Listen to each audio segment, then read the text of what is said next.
Instead of confining themselves to the heavens, God should broaden their horizons in the world below.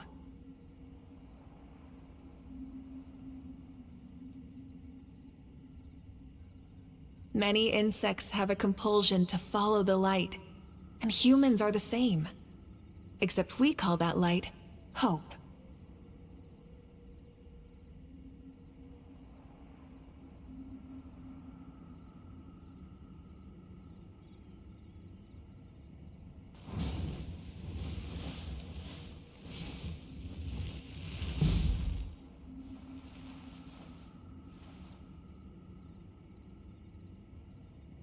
How's it going, everybody? Hopefully, it's going well.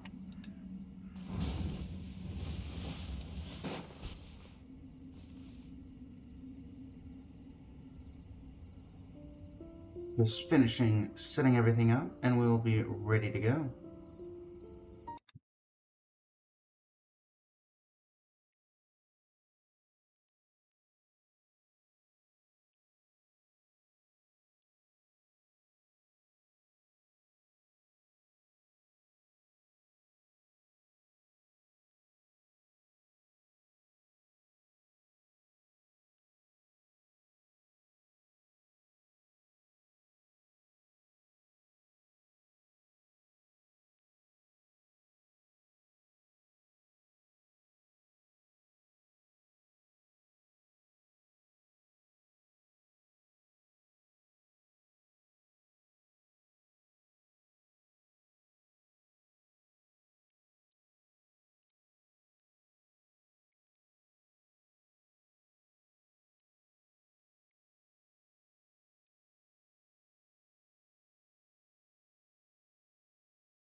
Hello, everybody. It is I, Blazing Studio. And as you can probably tell, I've barely moved since yesterday's stream ended. In fact, if I hadn't accidentally hit the dash button, then I wouldn't have moved since the last session. So yes, first off, it is finally time to pull a Scoffier. 51 wishes. We are in pity.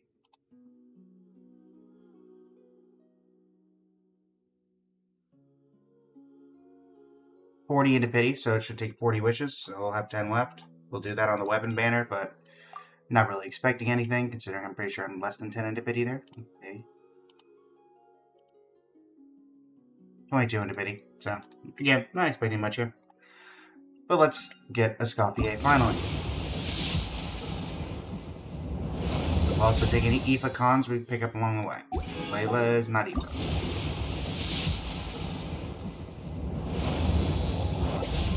Auroran is not Aoife. However, Scoffier is a Scoffier.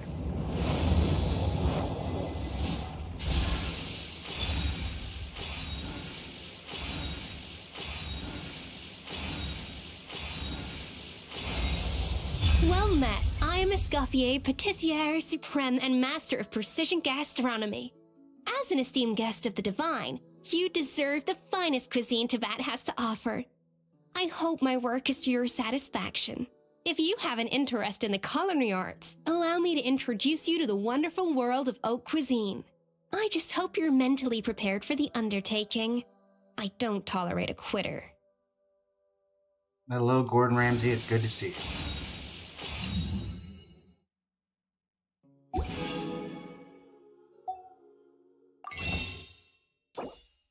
These. We have 24 wishes. Okay. Alright, fine.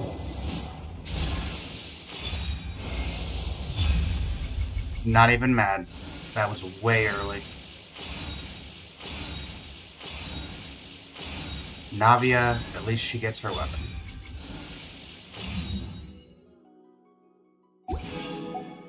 Not even mad.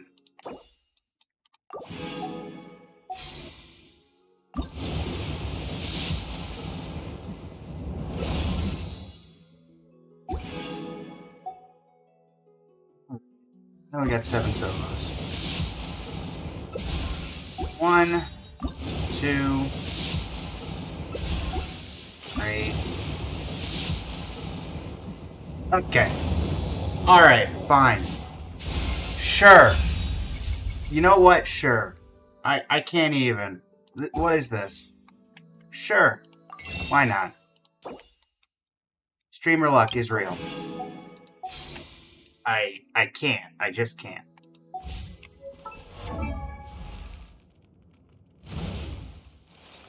Alright, Scaffier. I guess we're building you.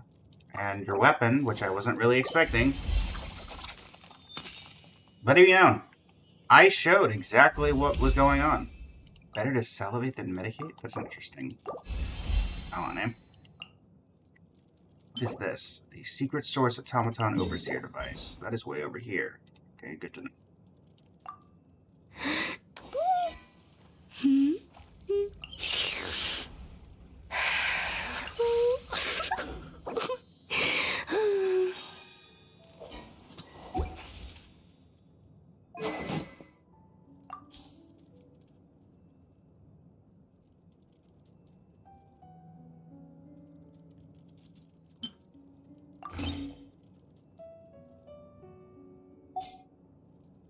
Avia.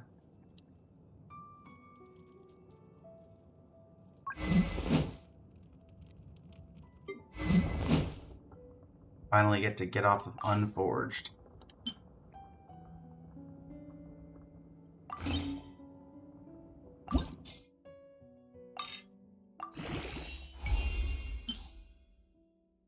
Honestly, Unforged was not a bad weapon for you. It didn't really disappoint me in any way. But it is nice for you to finally have some crit rate. Alright. The bitch. Alright. Well, that's out of the way. And really quick, I think I'm gonna do this. Since I'm already right here, you know? Rise with the sun!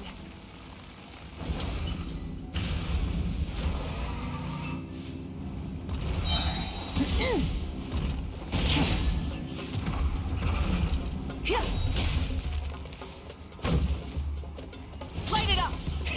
Rev the engines! I guess it's technically probably correct to get rid of those slimes so they can't interfere when I have to fight this thing.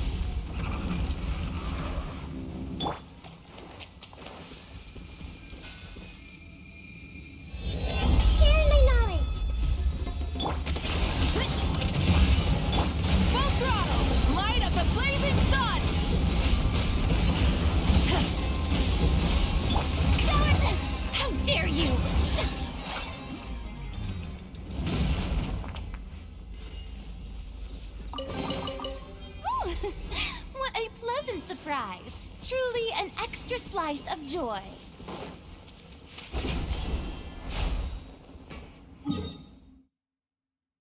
Alright. 178 out of 200. We do have the condensed resin. So a wish from Bubbling Escoffier. But we're going to hold on to that for now. So let's see. Let's head to the secret source automaton and get started on her before we start Kave's story quest. Because I was not really expecting that today. Is there like a way for me to easily get to this island?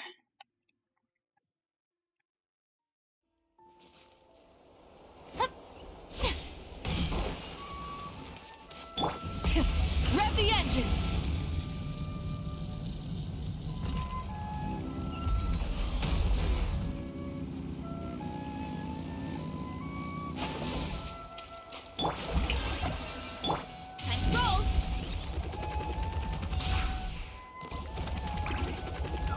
Just steer clear of other people. Sorry. I can't control them, literally. It's not my fault. Get back on track.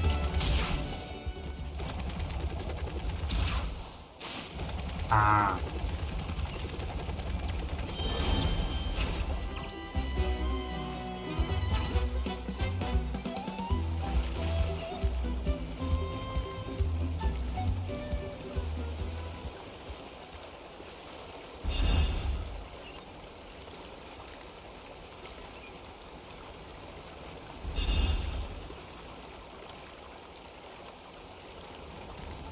As entertaining as ice bridging would have been.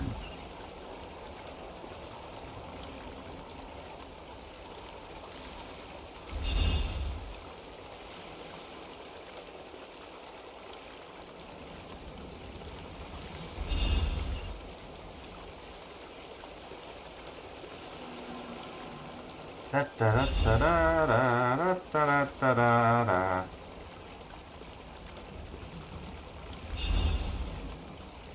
If this secret source automaton is the only thing over here, I'm gonna be very like, why did we do this?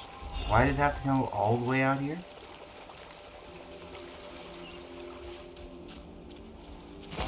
Expedite assist. Hurry up, Brassa!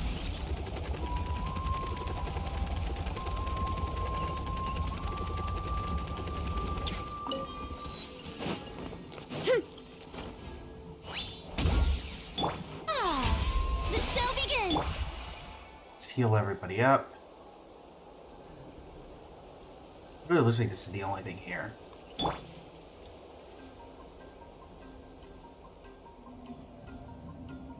Let's swap out Nikita for Shan Yun.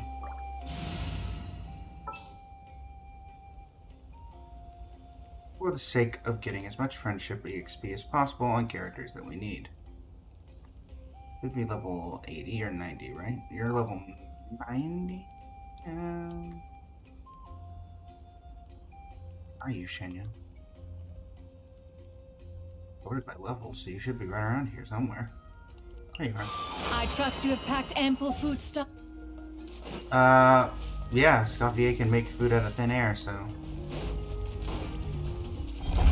Yeah, skyward! Ultimate flying kick! It's justice o'clock! How brilliant! Time to shine! Burn it down! Pyroclastic surge! That felt incredibly easy.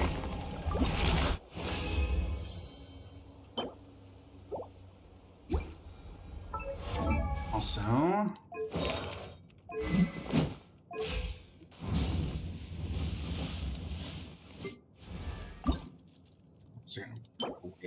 It's at some point, but for the moment.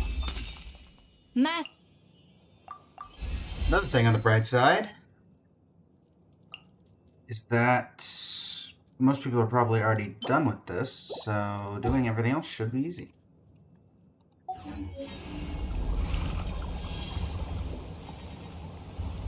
Strike a pose! Headbutt! Charge! Hero incoming! Yeah! Light it up! Light up the blazing sun!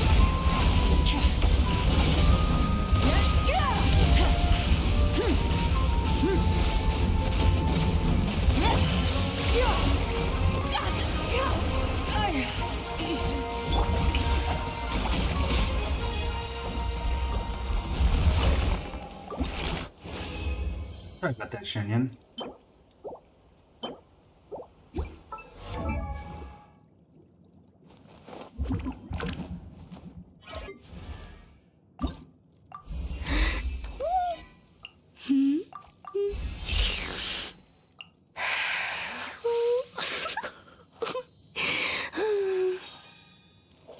Six, so 3 runs for this to get inspiration immersion seasoning. Let's quickly do this so Shenyan can heal a little bit before this thing goes back up. Yeah! Skyward! Yeah! Scatter! Skyward!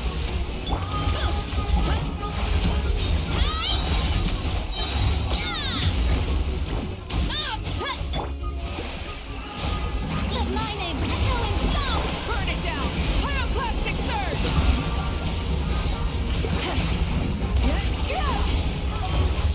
They're gonna come into a fight, but you'll come in.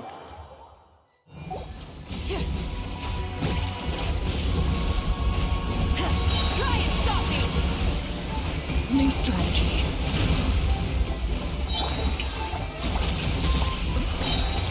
Teamwork is dreamwork! Try and stop me! Light up the blazing sun!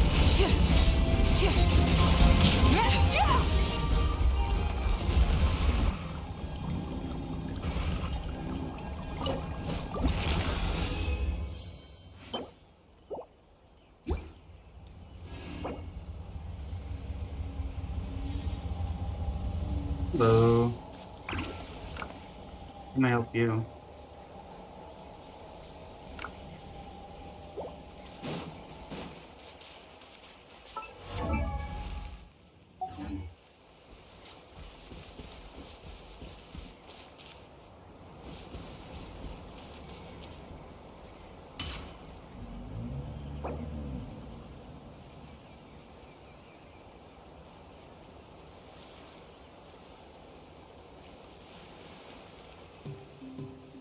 That is indeed me.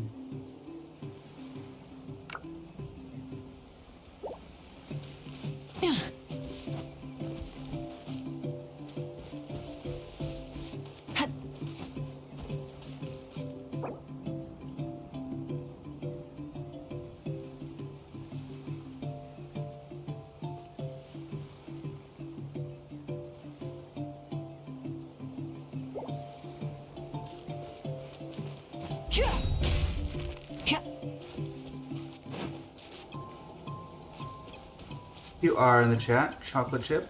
Hello, hello. Welcome, welcome.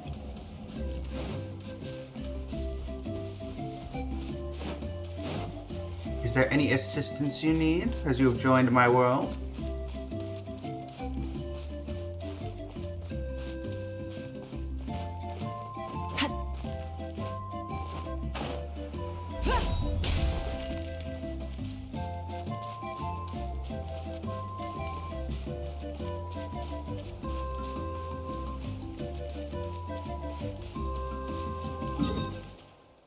They still need to fix this so that the thing will respawn. I guess I'll grab these one right here.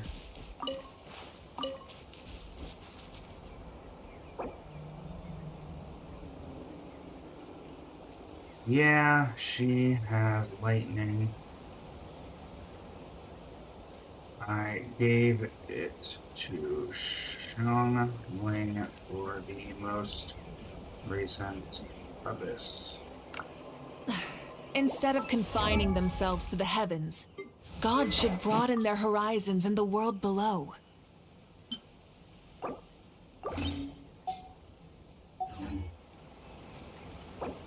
She's a top 1% otherwise.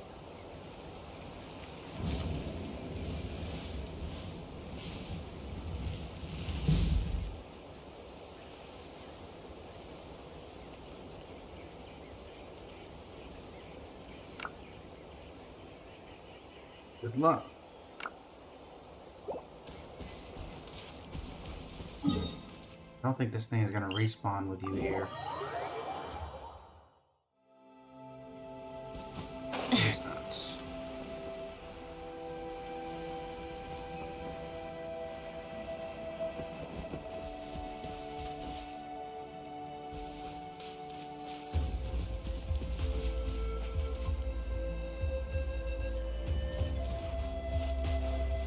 All of the chairs and non-spawning in.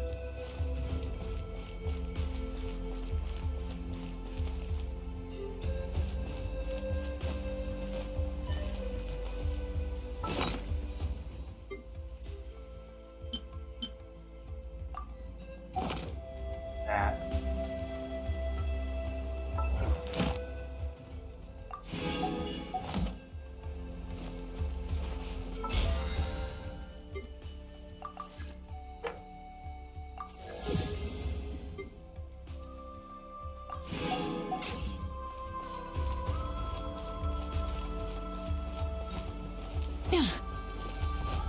Hip.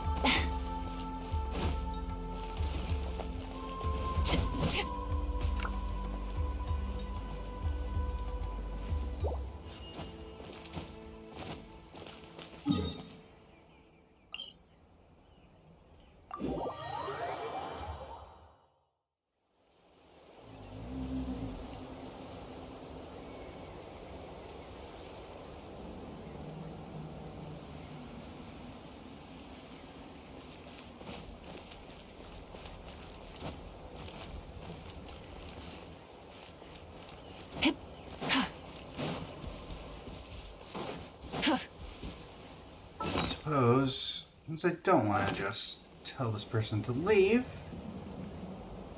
we can go ahead and collect the materials for Escoffier's Ascension. What's going on? Many.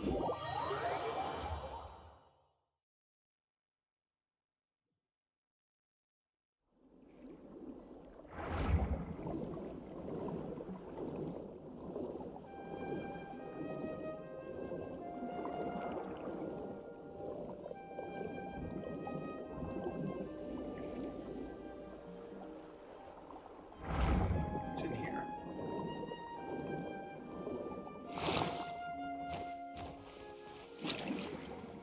Hey, berry puff. Got some fish.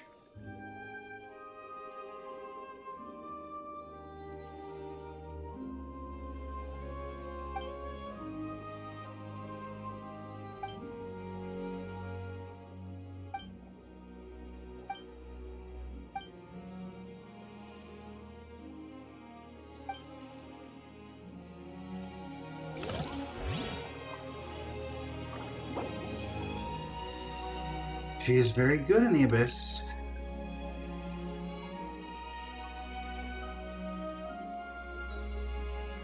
That's for sure.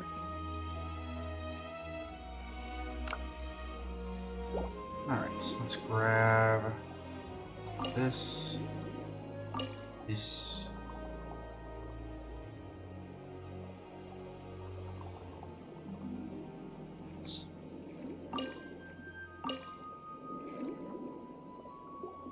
Yeah, couple more.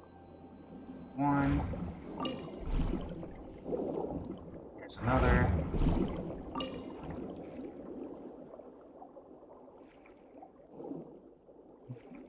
Oh, I have an aerial view. Can I see the whichever one's left?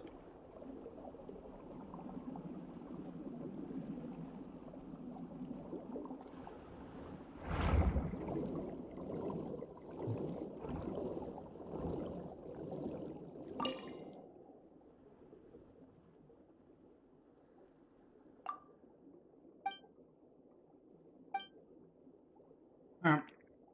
Feed you later. Where is the...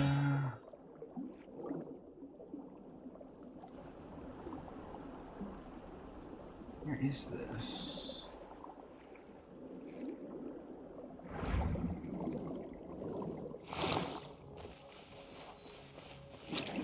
So we'll check the exterior. Ah.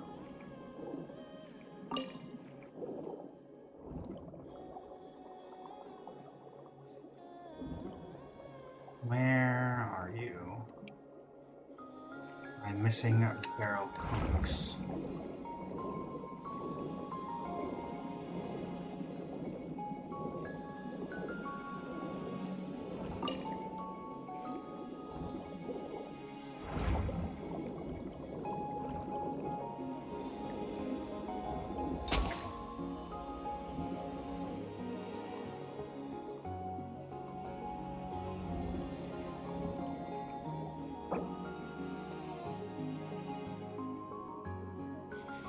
Thanks for stopping by. Well, I tried. Alright. I still want to figure out where did this come from? Where is this missing one? Alright, it is... Party setup, party setup, party setup. I think it's Lenny who does local specialties.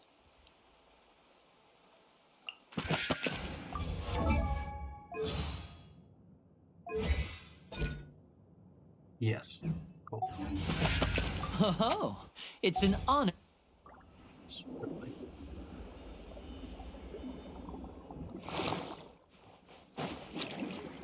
Is it in here?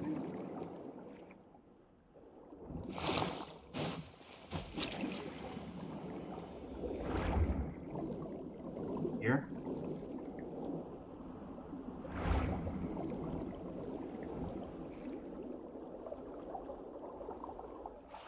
No, it says it's down.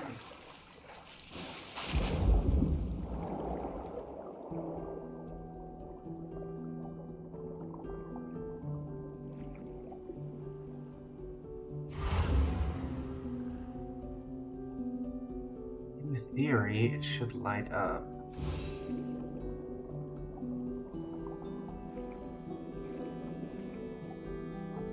Also, for future reference, yes, it does light up with a little bit of a white light.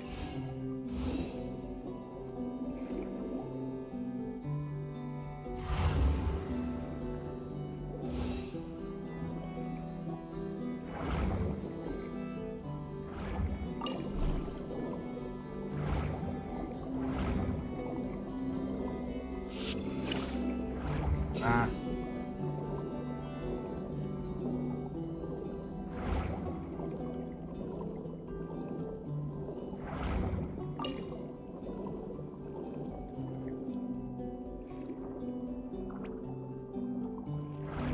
Counting the Hidalga.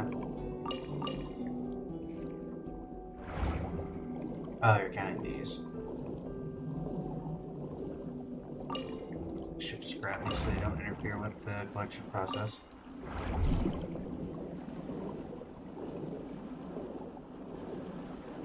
Right, there's one.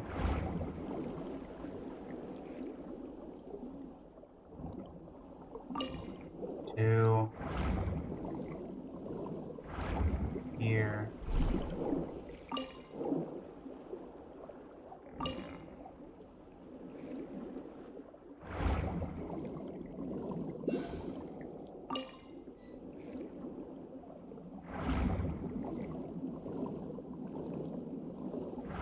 They still don't show every barrel pump.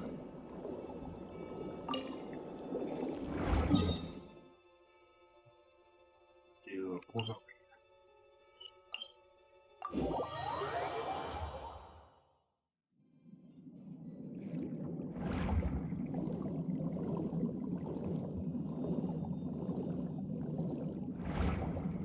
I suppose this applies to.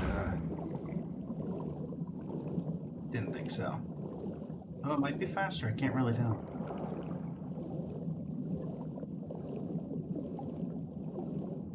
Okay. Now that we're down here.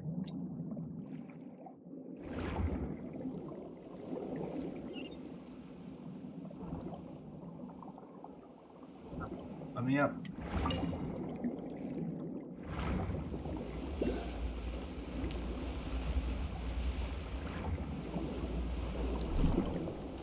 Up. Okay. Beam me up, Scotty.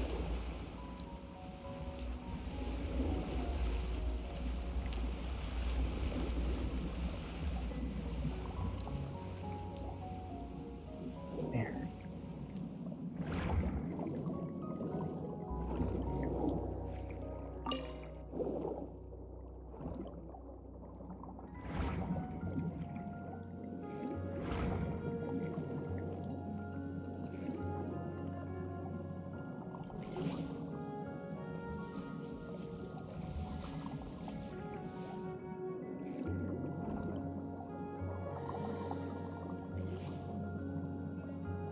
Definitely somewhere on or in this. And there's one of them, but I'm guessing there's another right there.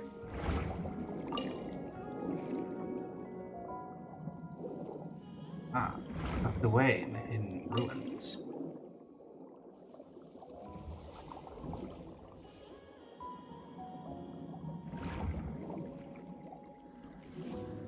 Underwater exploration is great, but it is so cumbersome to move.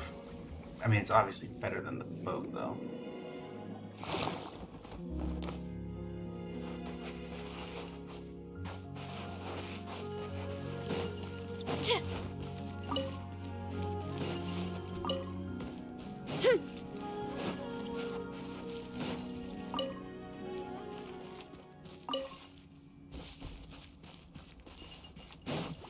Let's grab whatever this last one is up here.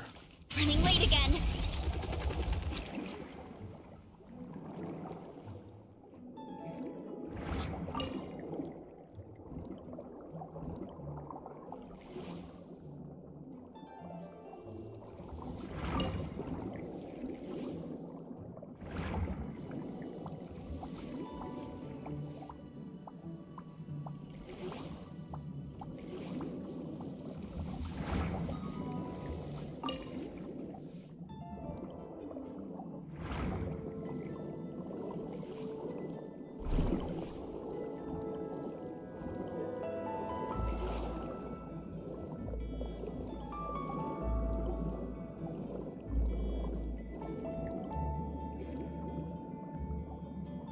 feel like whatever this is not leading me toward barrel conchs.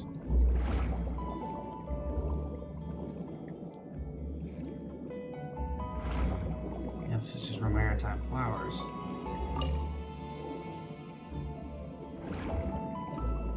This further down thing might be a barrel conch.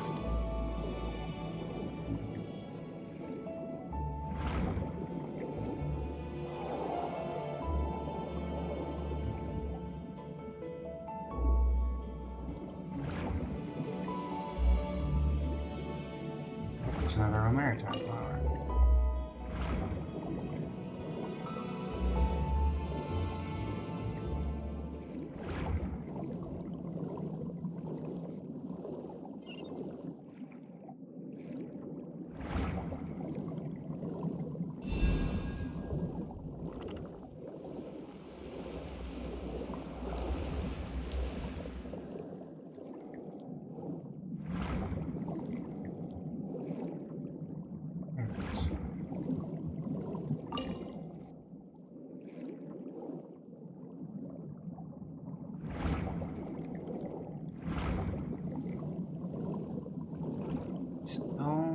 Does this count as in? Really? I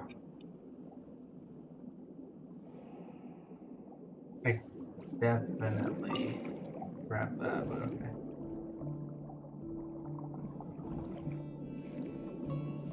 Huh.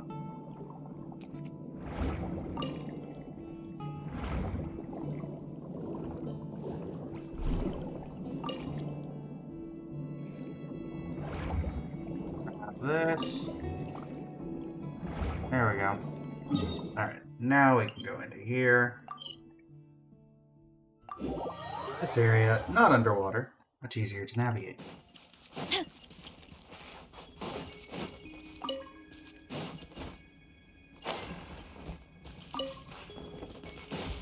Time to roll.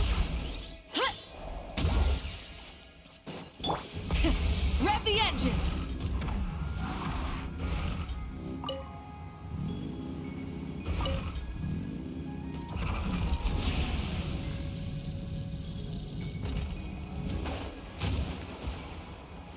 Hey.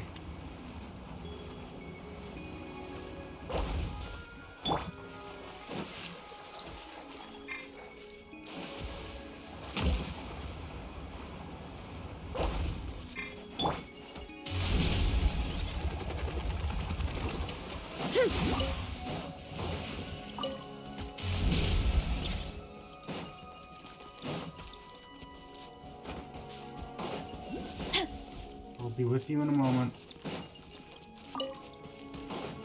Not planning on starting this quest today, so... Gotta steer clear of other people. Gotta steer clear of other people.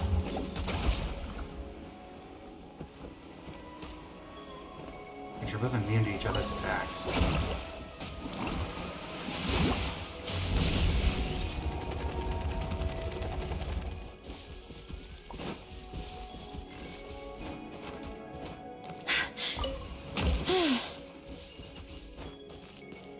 Hang here for a second while I teleport out.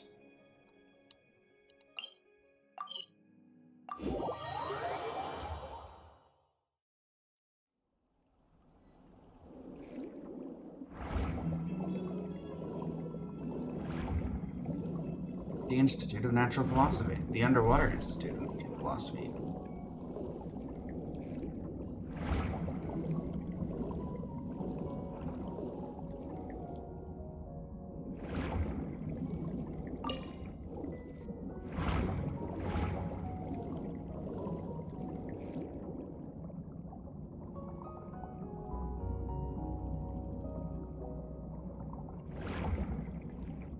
If I were a barrel conch, where would I be?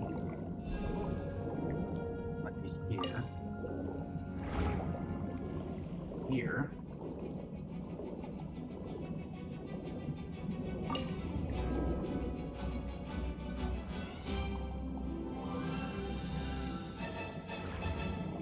Do not want to fight you, but I will if I must.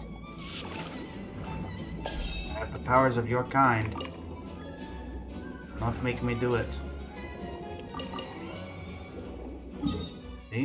do not want to fight you, and I won't fight you.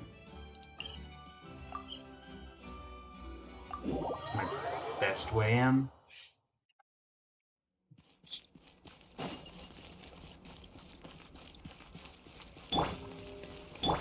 Try and stop me!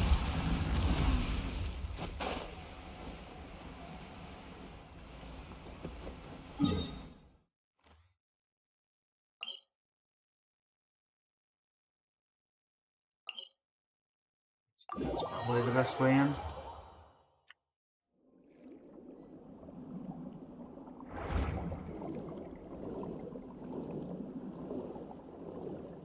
Yeah, that seems about right.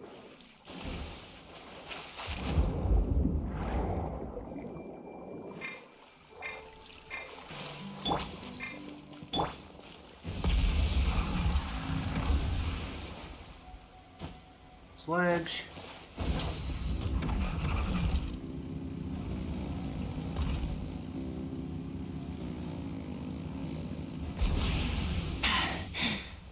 Phew.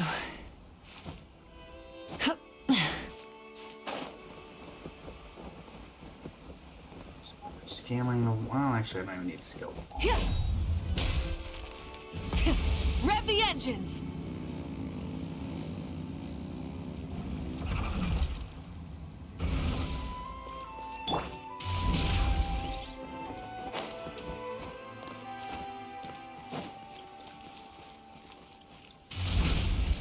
Kapow!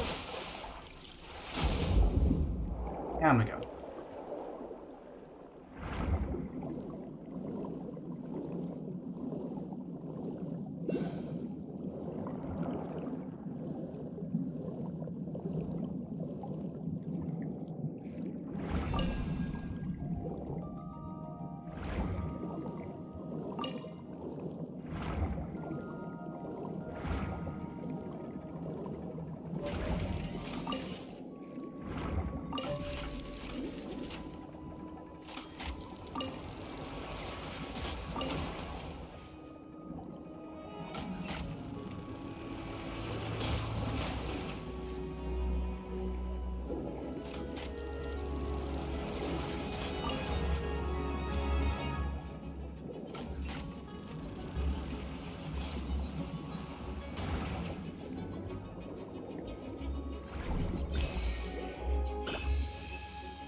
Thought it was going to be in here, but it's not.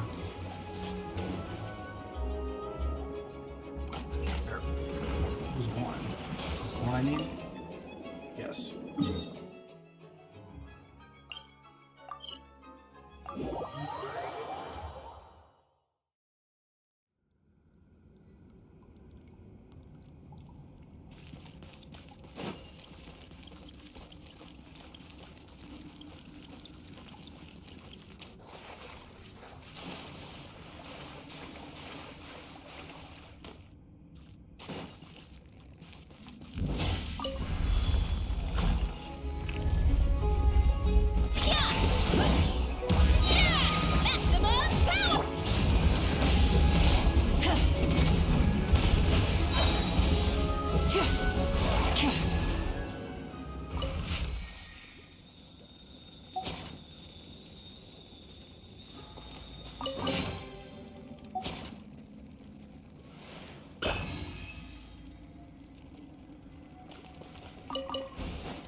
Okay, so I guess that has to be down.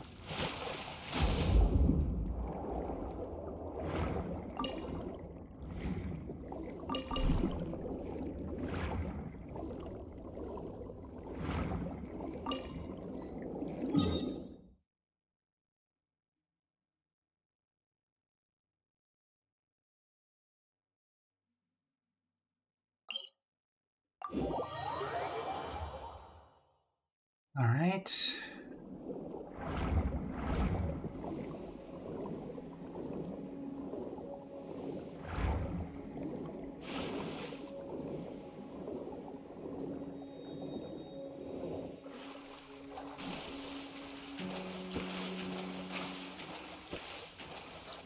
Full throttle!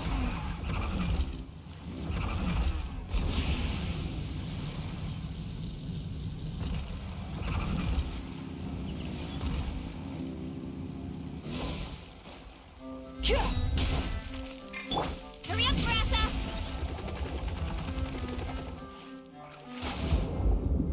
And we go.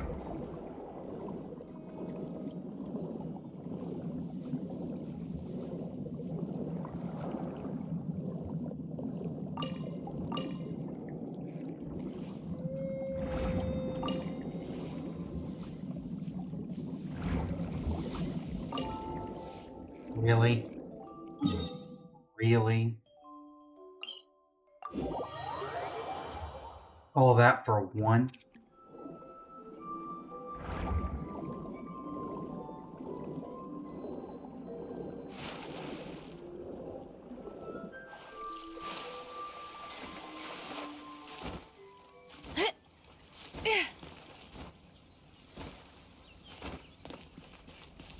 Running late again.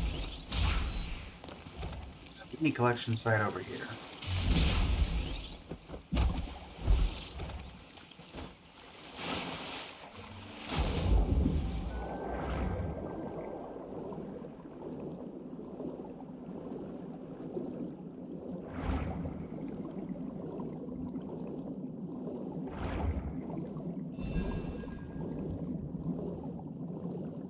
See, there's some underground cave I need to get into.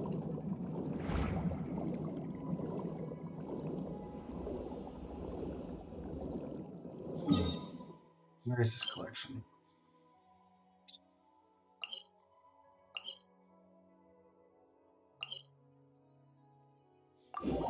Back in here. Wish I'd known about that. Oh wait, I haven't been in here yet. Or at least this portion. Just go straight this way, we should run into it.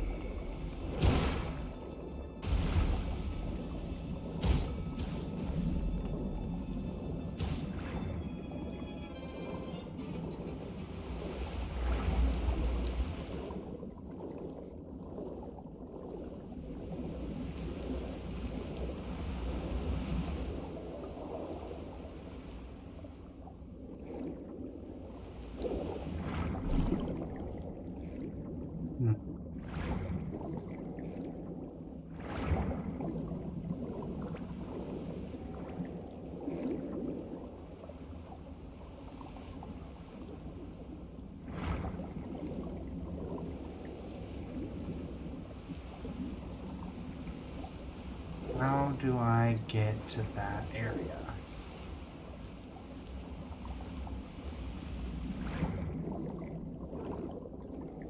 Ah.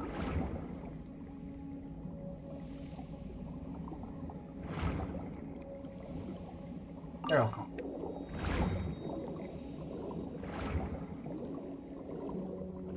Barrel comb.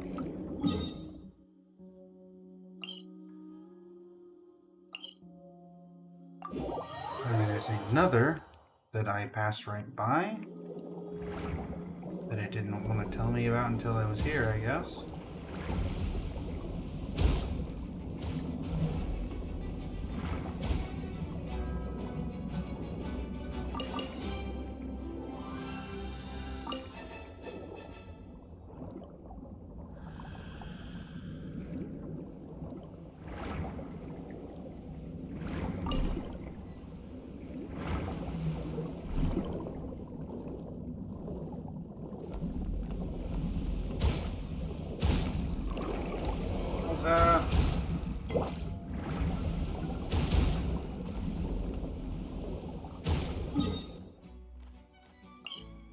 This is just in the ocean. This isn't even near here. Cresta got killed for nothing.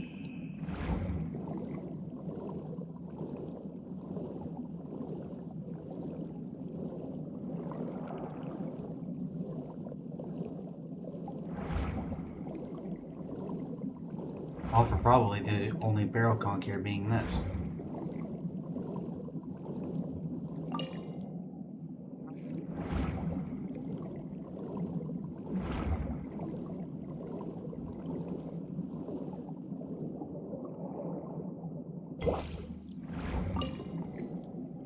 Collection complete, huh?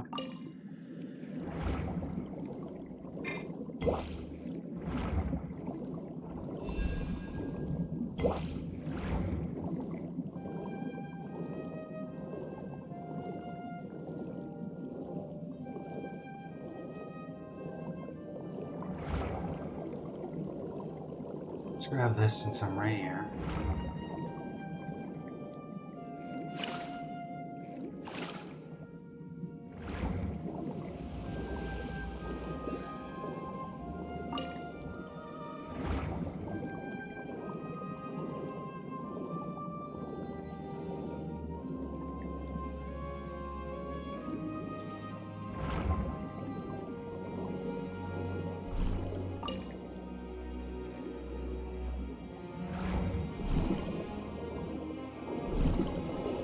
For that.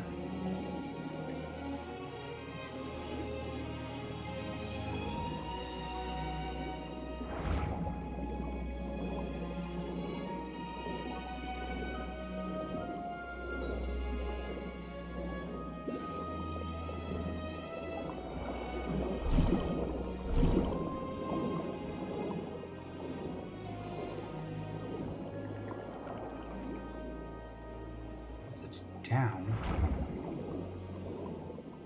How much down is it? Can't enter this building. Now it says it's up.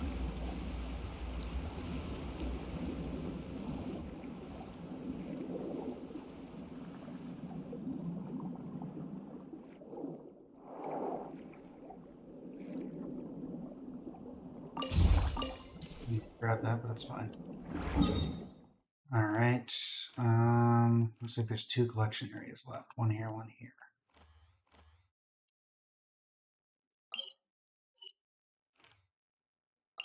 See, this is probably the closest teleport I have to that one area.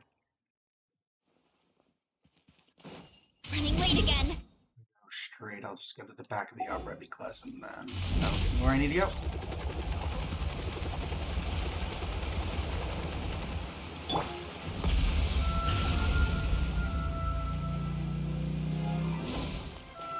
Hurry up, Brassa!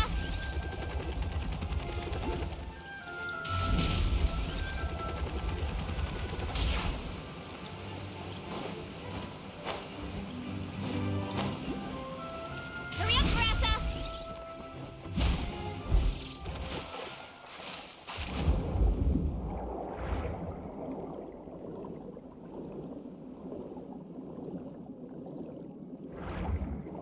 Giveth me your barrel conchs, also help me, I will destroy you and everyone around you.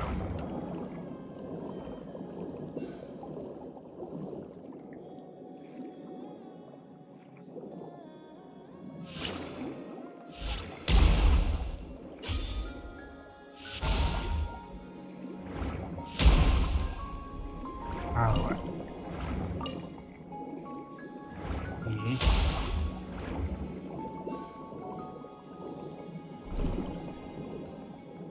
These probably aren't barrel conchs, but I'll go up there so I can get them off my tail anyway. Oh look, with maritime flowers.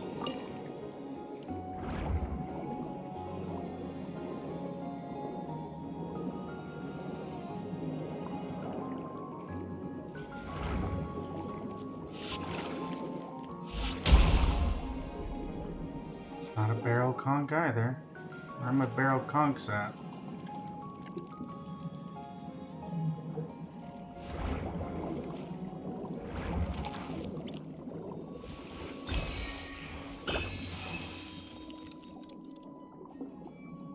Buddy, as long as you don't damage me, I'm not going to bother you. Well, you do with that information what you will. I have no ill will against you.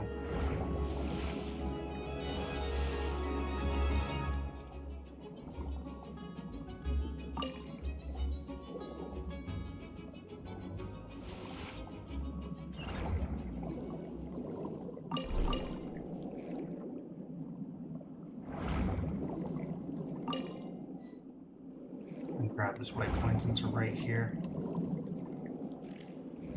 Come on.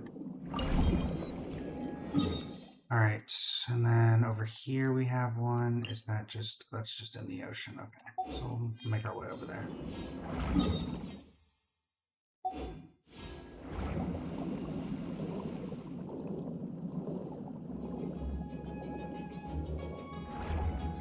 Onward!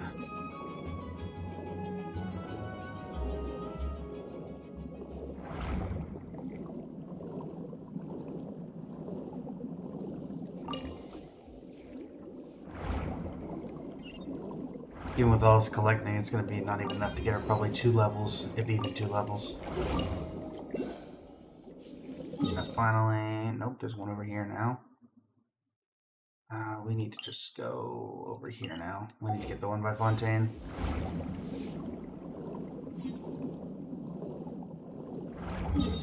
Say get the one by Fontaine, like technically all of this isn't in Fontaine. How we doing over there, chat? Not to worry, we will still be getting to Kaveh. Just wasn't expecting quite the polls to go quite as well as they did. And so, yeah.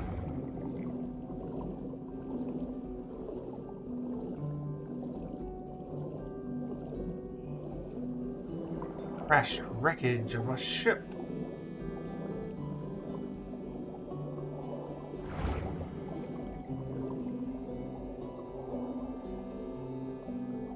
Pages. Brutish. Time to roll! Gotta steer clear of other people. Get back on track. Hurry up, Brassa! Alright, we should be able to find what we need here.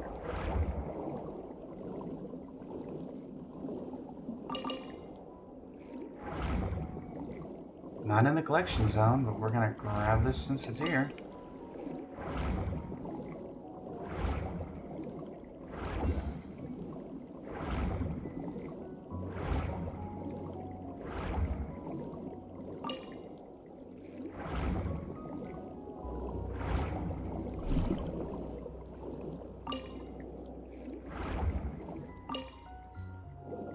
And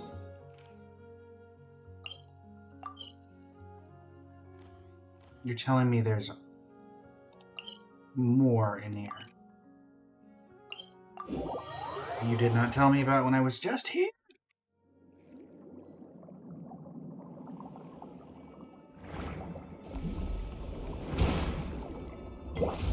Sorry, Farina, you're gonna need to tank this.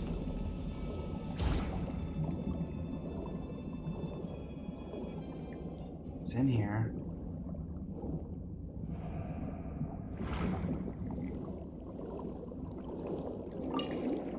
There's that.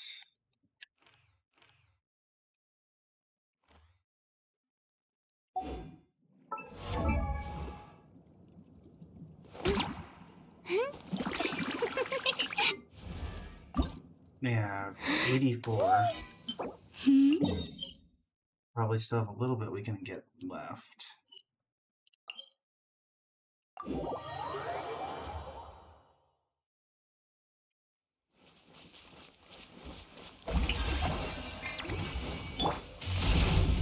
It's one of the benefits to the Natland map, or the Fontaine map, is just how big it is.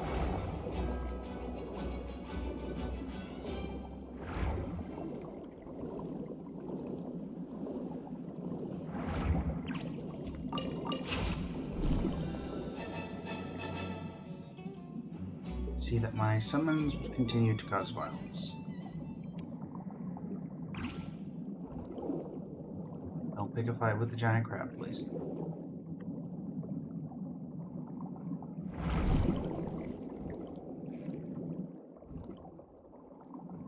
Honk.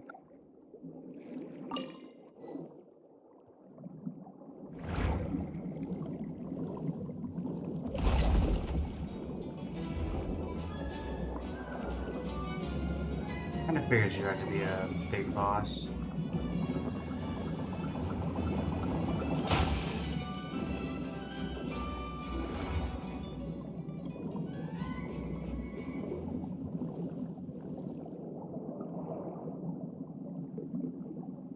See you later, local legend.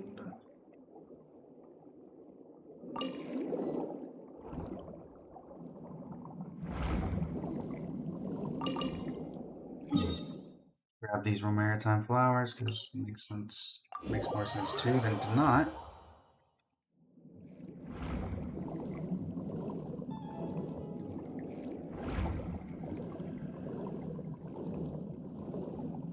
So I'm gonna go down.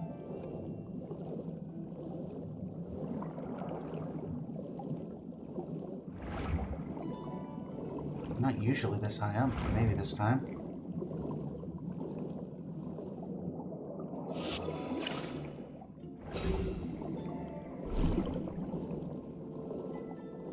Okay, for once they are this high up. But this is probably the only one here. Nope. Thinking this is probably these how many are what? Alright. I'm guessing this is probably the last 3. If I had to make an accurate, semi-accurate guess. There can't be a ton left.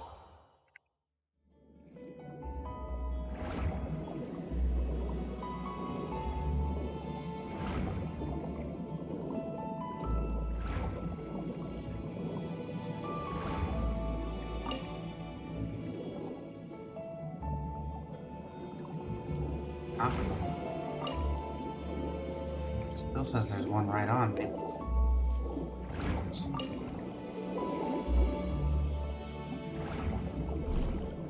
There's one down here. Two. Yeah. Nope, guess there weren't just 3 left.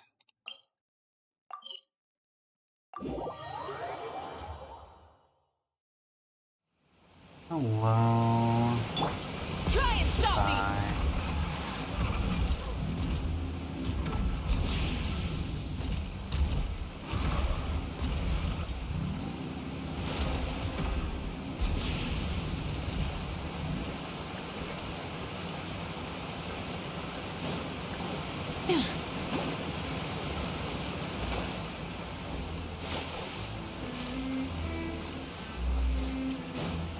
It's in the ocean underneath Poisson?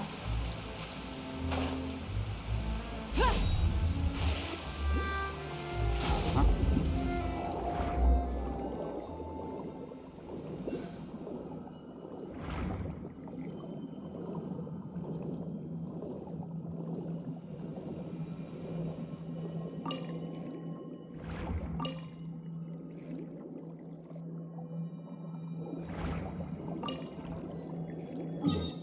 Okay.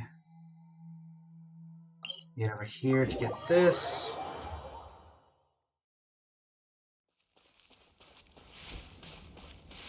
Full throttle! Hurry up, Grassa! Why aren't I? Yes, I am. Wrong body of water.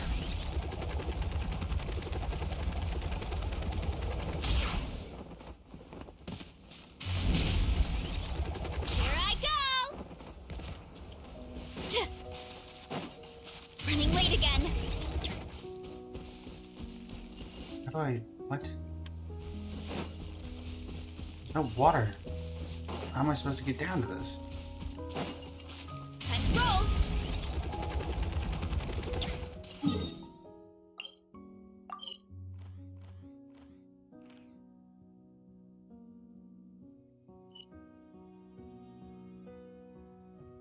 I have to go all the way over here?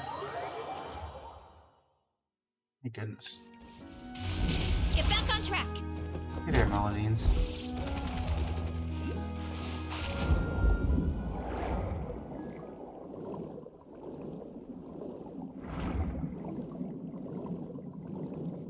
This looks like one of those ones that's going to give me a current.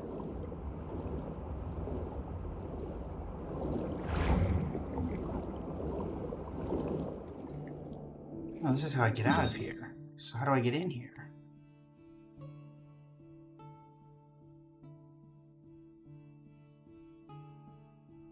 Let's try somewhere over here, I guess.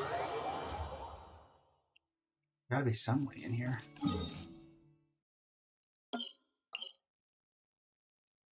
Turn just a little bit.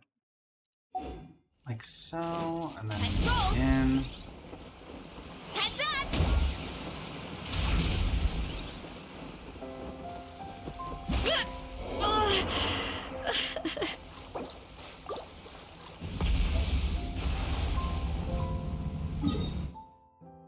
Now I'm gonna hit the world border. This is all beach. Okay. This one we're just gonna stop marking for this now. This one for now, and we're gonna go over and get this. Since a third hasn't spawned, I'm gonna assume this is it. It will be too short, but that's fine.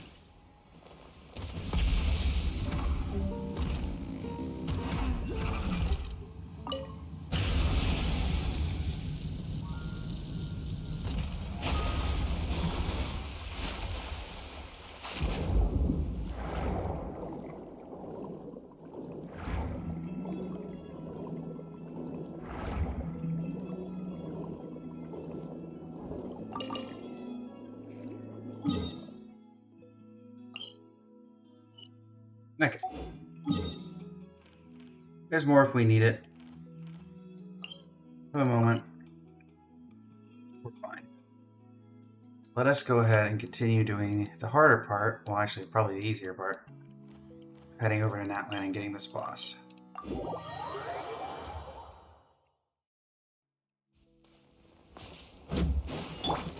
Quickly heal Puressa, and while Puressa is healing, even though that's not technically how that works, we're going to put Linny out and Shenyan in.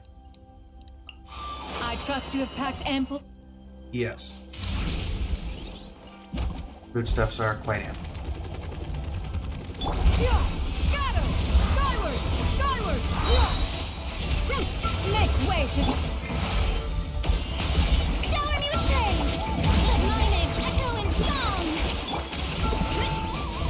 Smash down! Look out below! Heads up!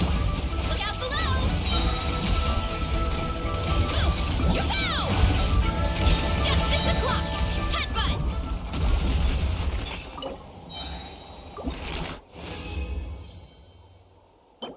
You know, it wouldn't kill you to give me 3 every now and again, game.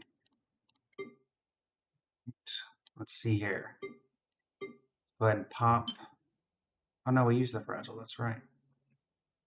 Okay.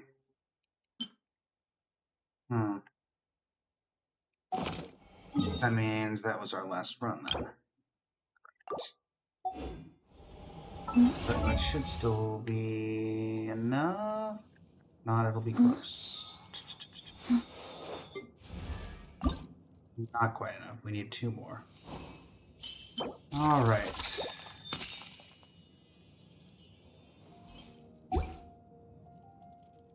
Let's grab the 2 wishes that we do have. We need 30. So yeah, we do not have enough to get her all the way if we wanted to. What about your weapon? What does that need?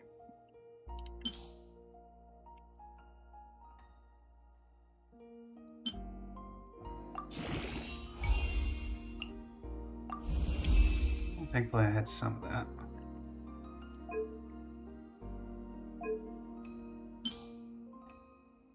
I don't know how much I have left, but we had some of it. I always forget that it's 20 to 40, not 20 to 30 and 30 to 40.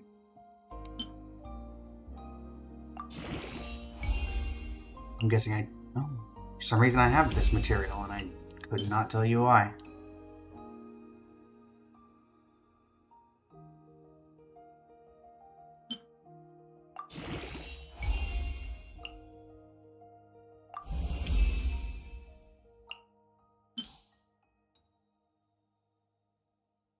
Probably means I have a decent amount of the golds as well.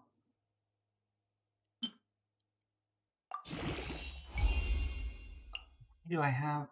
Okay, so now I'm gonna have to grab stuff. That's fine.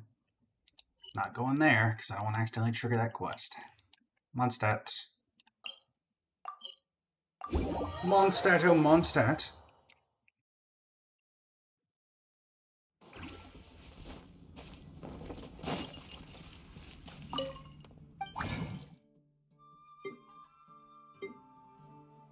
Actually, let's feed all the little bit of stuff we got in here.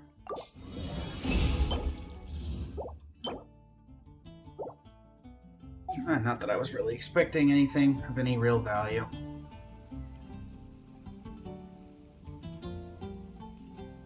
Okay, so let's do this. Boom.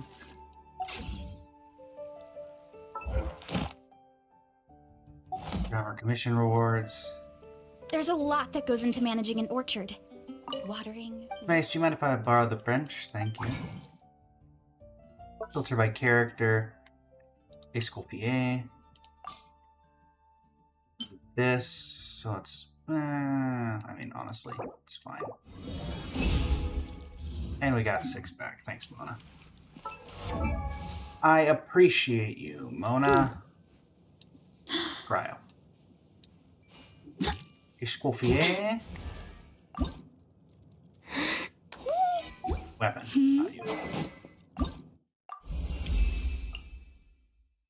Should have just auto add these instead of me having to do this, but I'm not going to complain for a very minimal amount of work that this is.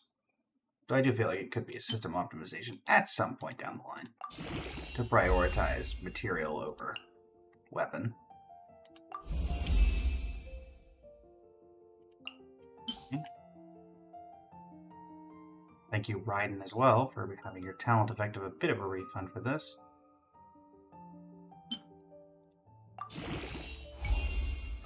And we'll be able to get it to 80, and we can only make, what, 4? We can make 4.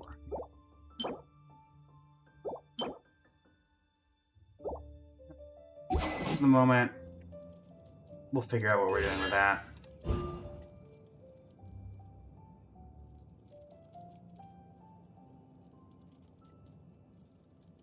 That'd be useful for me if I was doing cryo damage. If that said hydro damage, crit damage increased as well, then it'd be much better for me, but no, not quite what I need. Wee. Ad Astra. Thank you. Thank you for Alright, with that out of the way, let's check to make sure we're not near. Yeah, we're so far off of being able to get that. I don't even think I could get that if I wanted to. Imaginary Theater is going to take a while to reset. Still got 8 days on that. Alright. With that being the case. Inventory. Sorry. Events. Story quests. Okay, Lumine. Can I help you?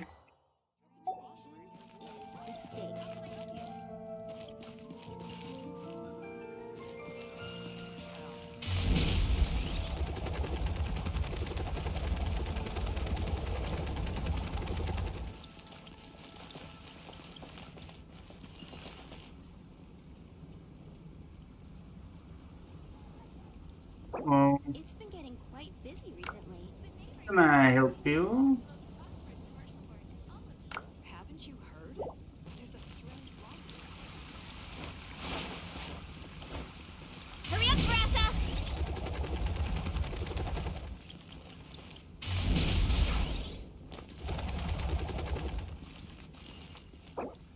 Sure.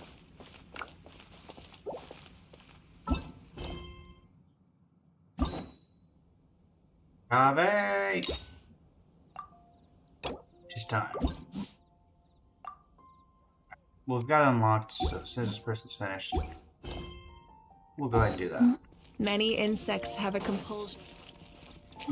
Let's go over to Fontaine and give the Statue of the Seven the Hydroculi that we have.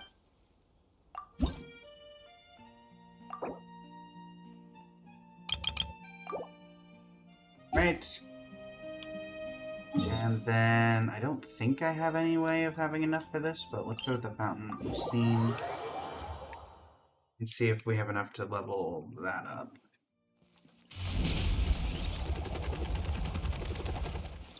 Hurry up, Brassa!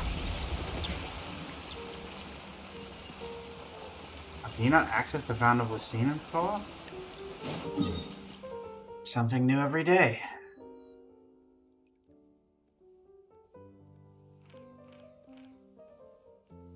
Wow. Alright, well. I suppose we'll wait just a minute. My parents always say, no matter how busy life gets, you should always sit down and enjoy a proper meal when you get hungry. What I like to do is stack my plate up high, then squash it all down, take a deep breath, and wolf it down in one go.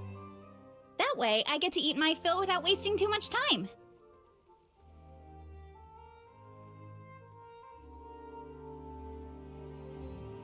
Strength is one of those things where you gotta use it or lose it. So, wanna train with me sometime? I guess I could. Once again, we're just kind of doing some... We're just waiting around. Let's use this coffee, eh?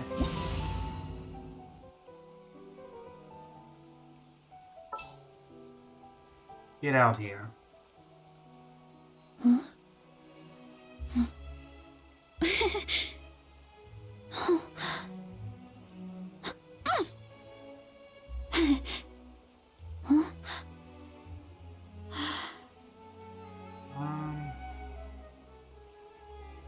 There you are. That is the face of someone who will beat you to death with that ladle. Alright. There's a lot that goes See into what managing kind of an food we orchard. get.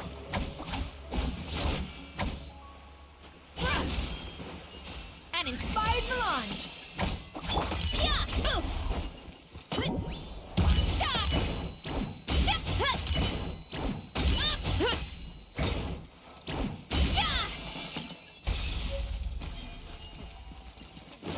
What's this do? Attack by 372 and crit damage by 24%. I think the hyper-emotional element you're adding is... Yeah!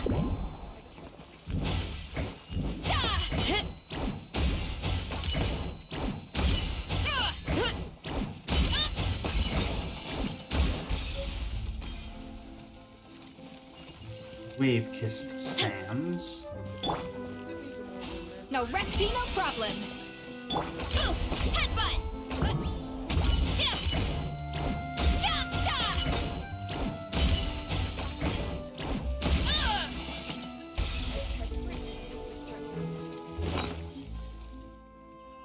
Max HP.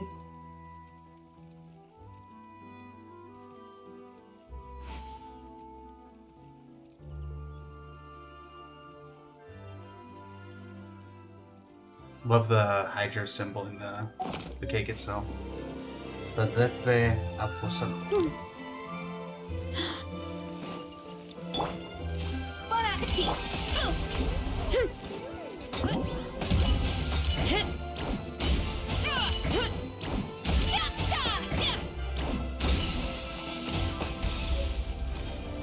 Potato fruits.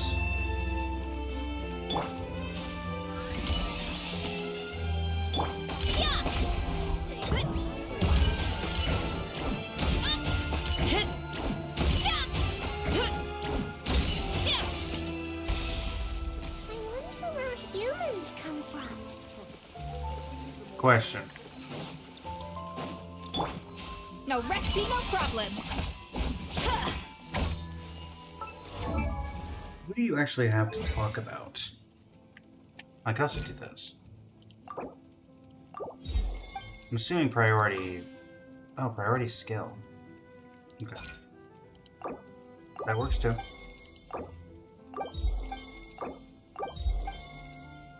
Then... Go.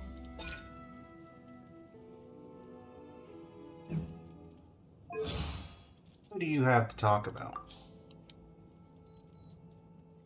An important part of cooking is making sure the ingredients absorb the flavors in the dish. To that end, a chef must be able to wield a knife with the same level of precision as a surgeon. Practice makes perfect. I agree. Yeah! Off to the breather! Yeah! Yeah! Yeah!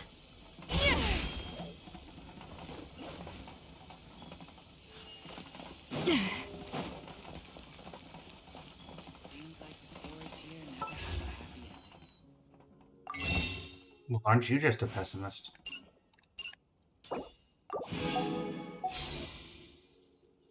Well, time to start saving for the Skirk Fund. Also, what was the exact... Surely verdict has shown up by now. Not yet. Okay.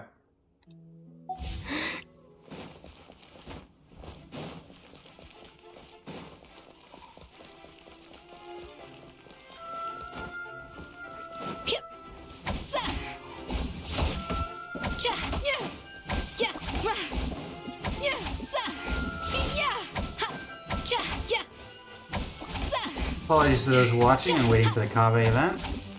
If any of you ever need to join, I will happily take a stop from what I'm doing to let you be able to do what you need to do. Clearly this person does not know my channel or anything like that, but back when I first started playing way back in 1.0, it was commonplace for players to be going around, and especially back then when everybody was new, be going into other people's worlds to ask for resources and stuff, so I've always tried to reciprocate that as best as I can. To a certain extent. Let's go watch a show, shall we?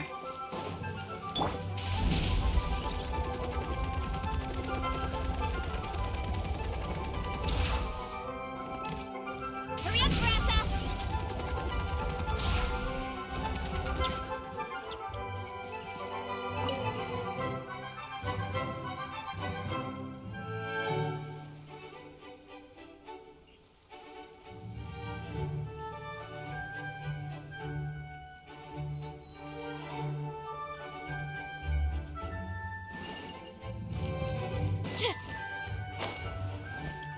Let's roll! Here I go!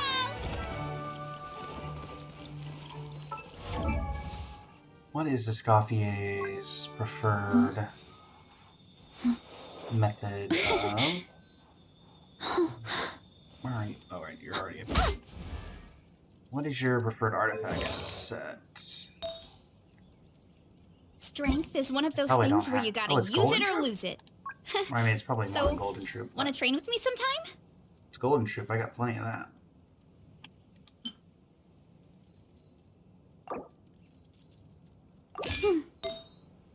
As long as I don't take off of certain people, we'll be fine.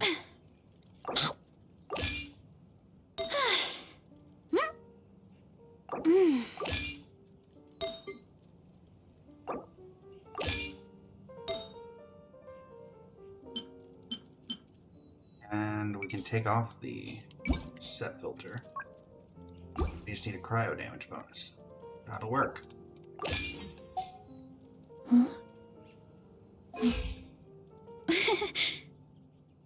Alright, so 1851, 40 over 247. Not great. But again, that was just randomly throwing some pieces on. And let's just double check this. Yeah, that stays on. Okay. Let's roll!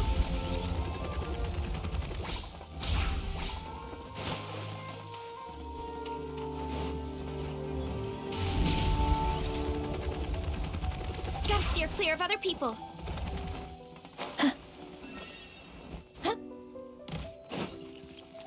Hurry up, Grassa! No problem. Have a good day. Running late again. Bye.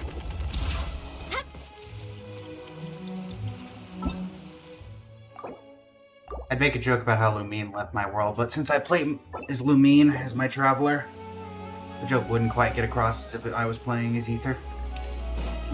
Alright, let's go then. Da da da da da da da da da da.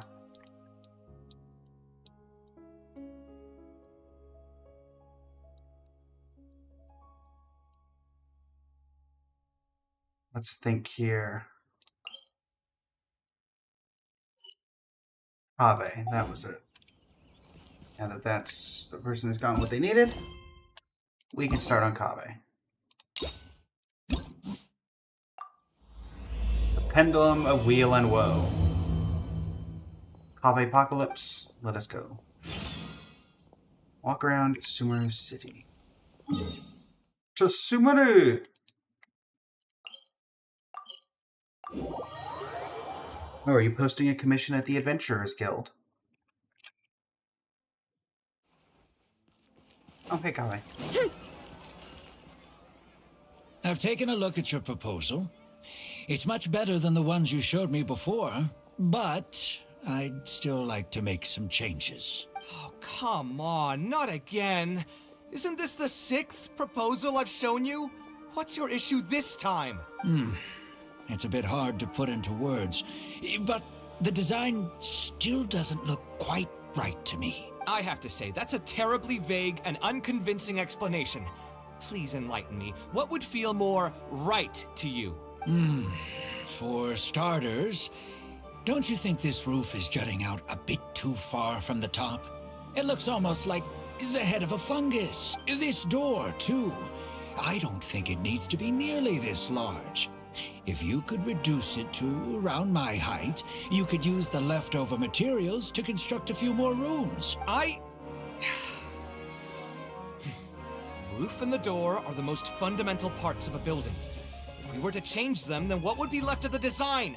Even if the soul of the building won't be lost, all traces of architectural style would be gone. Anyone with the slightest inkling of architectural knowledge would know to leave them alone. Oh, I understand the principles of what you are saying, of course, but the truth remains that I'm still a bit unhappy with the design as is. Is there anything else that you can do? Oh, actually, I just got an idea.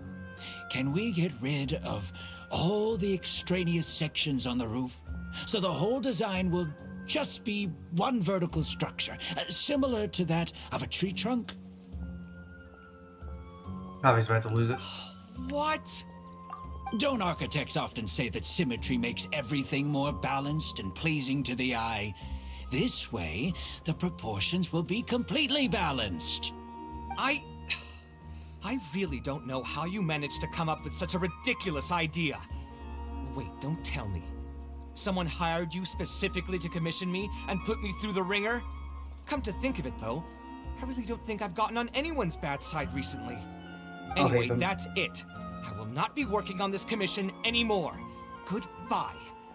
Maybe you can find yourself some other genius who'll be able to satisfy your demands.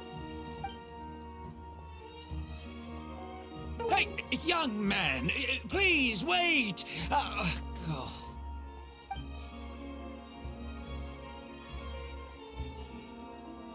Kaveh looks like he's in a bad mood. I should go check up on him. I should, but instead I'm gonna go do this. Were my requests out of line? You hired the guy who made the Palace of Alcazar's ring. Or actually, wait, did he? No, he did the palace, not the sanctuary of Suristana. Is he dead?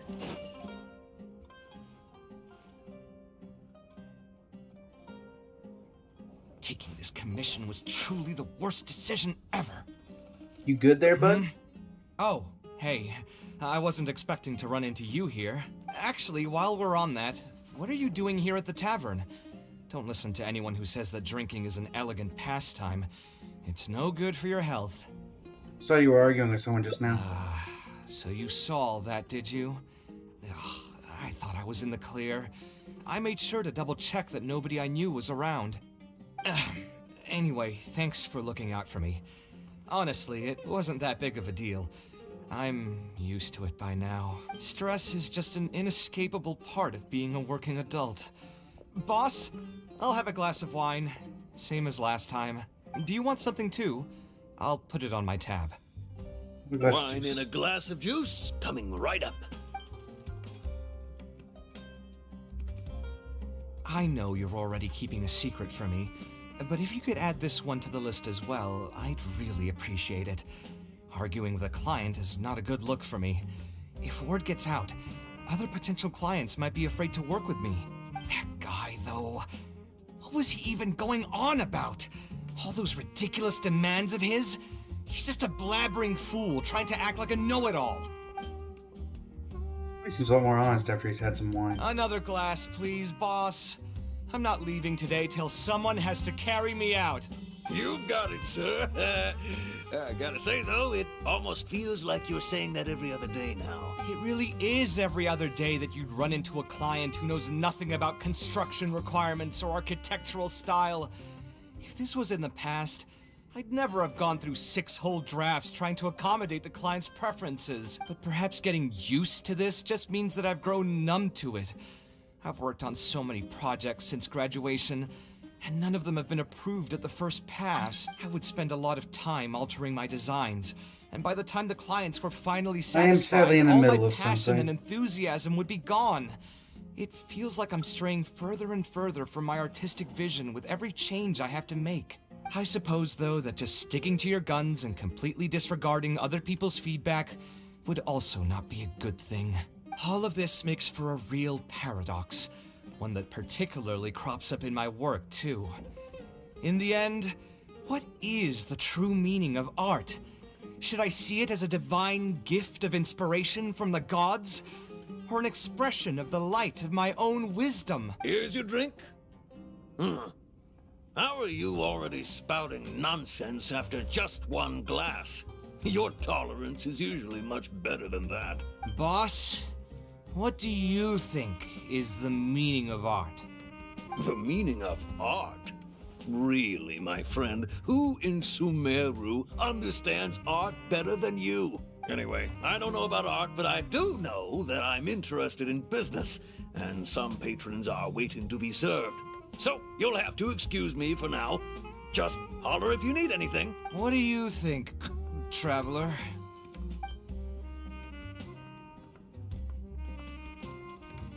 Something that embodies the creator's efforts and dedication. Exactly. So our thoughts on the meaning of art are rather similar. In Sumeru, and especially Sumeru of the past, the arts are not a popular discussion topic. Trying to talk about the arts is basically the key to killing any conversation. It's too bad that I'm not in my best form today. Otherwise, we could have talked about this for a little longer. He still looks dejected, and even the wine didn't help his mood. How can I help cheer him up?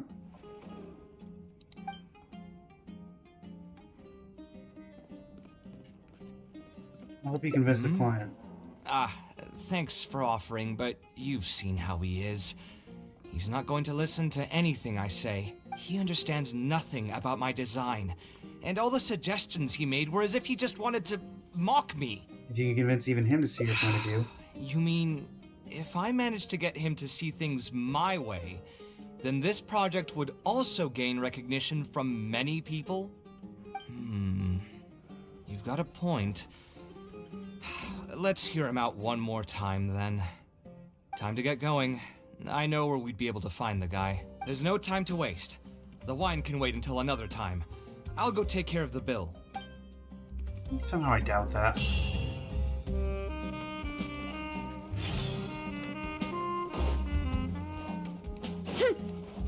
For the clan in Port Ormos? How long were you talking, Kaveh? Guy had made it all the way to Port Ormos?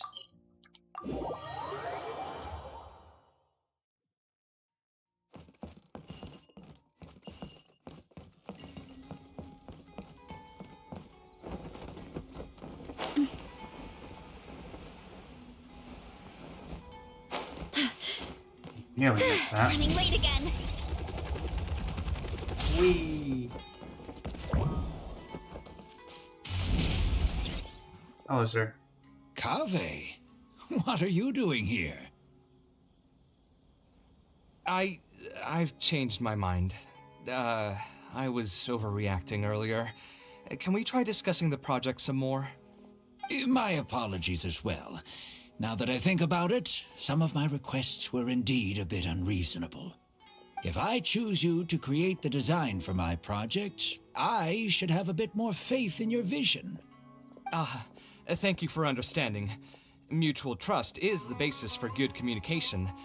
Now that we've got that out of the way, I think we can have a more productive conversation. To be perfectly honest, your commission request has been the most peculiar one I've ever received. even now, I still know nothing about the building's intended purpose. All I know is that you want to build something in the desert for public use. I am aware that overly specific requests will restrain the architect's artistic freedom. However, knowing nothing about the intended purpose of the building also means I have no idea if I'm on the right track.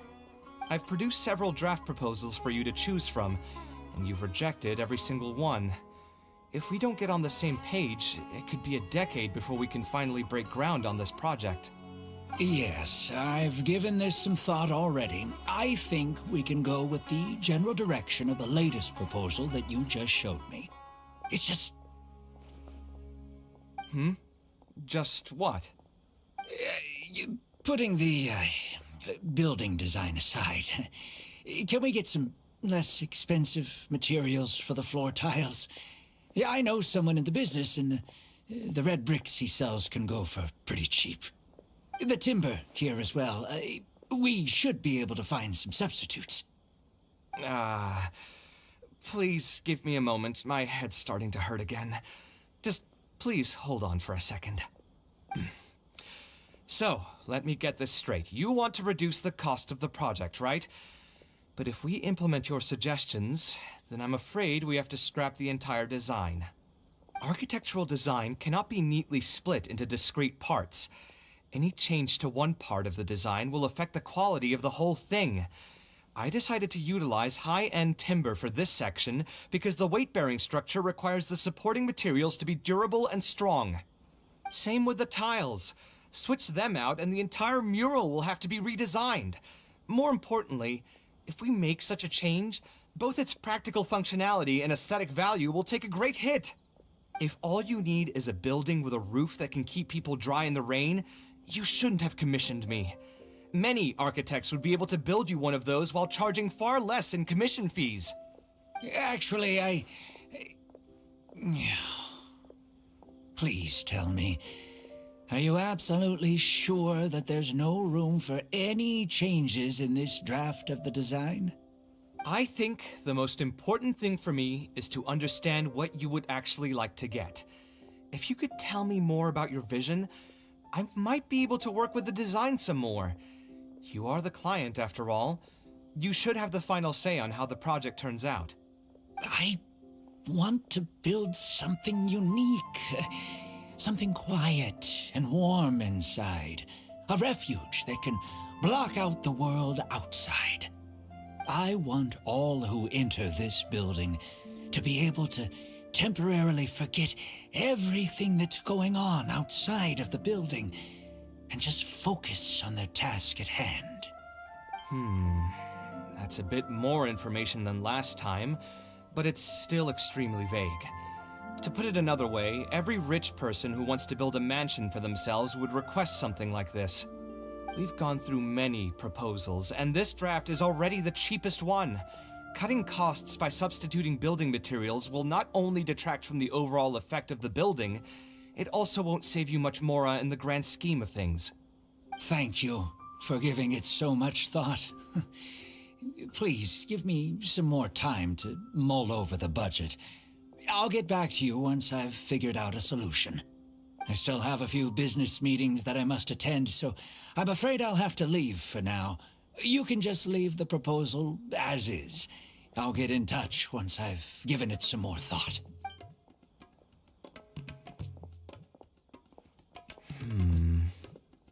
I feel like he's hiding I something. also have a similar feeling. We follow him and see if anything unusual comes up. Is that really okay? I mean, what he does now is none of our business. He does seem really suspicious, though. He dresses like a rich person, but when you talk to him, he hardly sounds the part. That's actually pretty common. Not all rich people are spendthrifts. Many are just, as if not more, stingy than him. The more mora some people have, the more they love interfering with people's lives. Like constantly reminding you to pay back your debts, or hinting every other day that it's time for you to pay rent. Actually, Hey, I'll hate them. now that I think about it, I'm not even sure this person really wants to work on this project with me.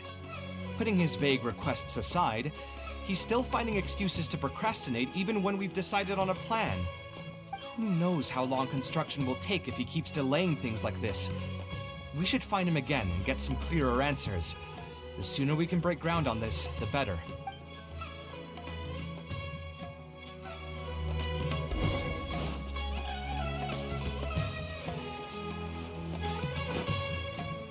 Huh? Where did he go? I could have sworn he went this way. Let's keep looking.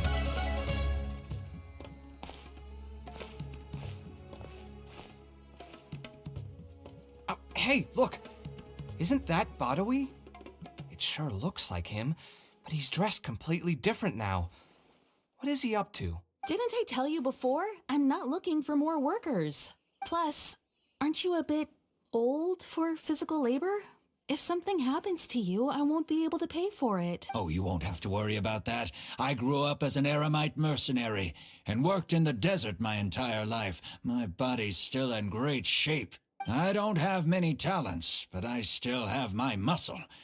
If you need someone to unload goods or drive away sumpter beasts, I'm your man.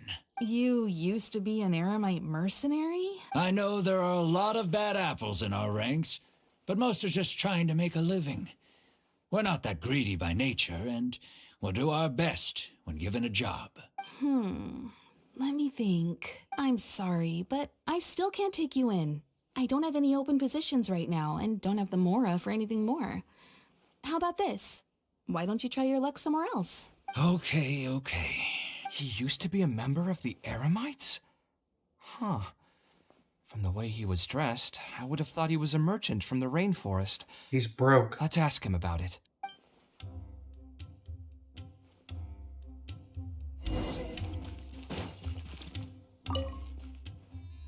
We meet again. Huh? Why are you guys here? That's what we wanted to ask you. Who are you? Why did you dress up like a merchant to talk to me about our project? There's no need for us to continue this project if you still want to keep hiding things from us. I don't work with individuals I can't trust. Believe me, I didn't have any bad intentions. It's just... All right, there's no point hiding anything anymore. The building I'm trying to commission you for is not really a personal residence for me, but rather a library for children living in the desert. A library? Funded entirely by yourself? Shouldn't this be the responsibility of the academia? I've heard that the academia will be looking to prioritize the desert with the allocation of educational resources and materials.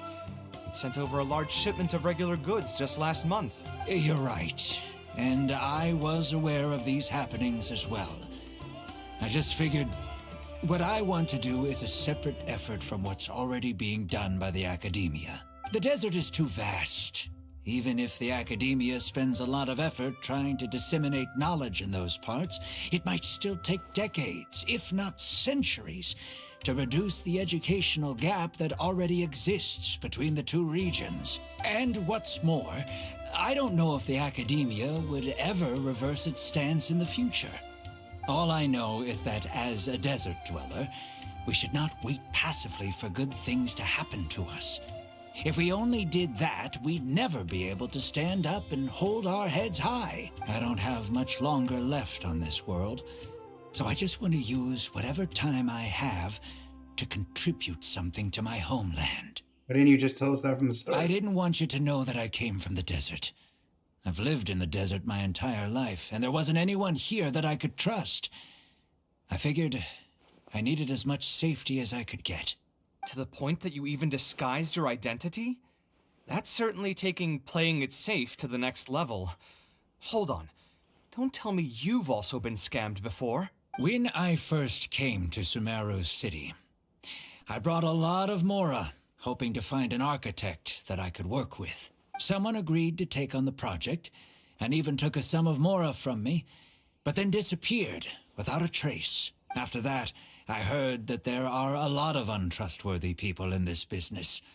Some would run as soon as they've been paid, while others would deliberately use expensive materials and take a cut of the construction funding. I spent a while collecting information in the city, and eventually learned that you're the most famous architect in all of Sumeru. I figured that you wouldn't need to make Mora by scamming people, so I decided to reach out to you. By the way, how did you know I was scammed? I don't think I've ever mentioned that to anybody. Just a hunch. A while ago, I accepted an offer to work on a project in the desert, and was also scammed out of a large sum of mora. I ran into someone who was living in a pretty run-down house. I noticed a load-bearing wall on the verge of collapse, and suggested that I build a new house for him. He said that he had no way to pay for it, so I loaned him some of my own mora, and told him to get some stone and timber from the local vendors. Soon after that, I found out that he had gone gambling with all the money, and lost everything, down to the last coin. And after that, he even borrowed mora from me twice more, using a different excuse each time. I didn't even suspect him of any wrongdoing until he hired a group of mercenaries and tried to ambush me in his own house. According to him, I looked like an easy target because I was an academia scholar who didn't have any family or friends in the desert. What kind of person would just look at someone else and think, this guy looks like an easy target? Those kinds of things do happen every once in a while, yes. Folks like him are the exact reason why us desert dwellers' reputation has gone down the drain. I must apologize to you on their behalf. It's all right. You were also scammed by someone from Kasharwar, after all. I should apologize to you on their behalf.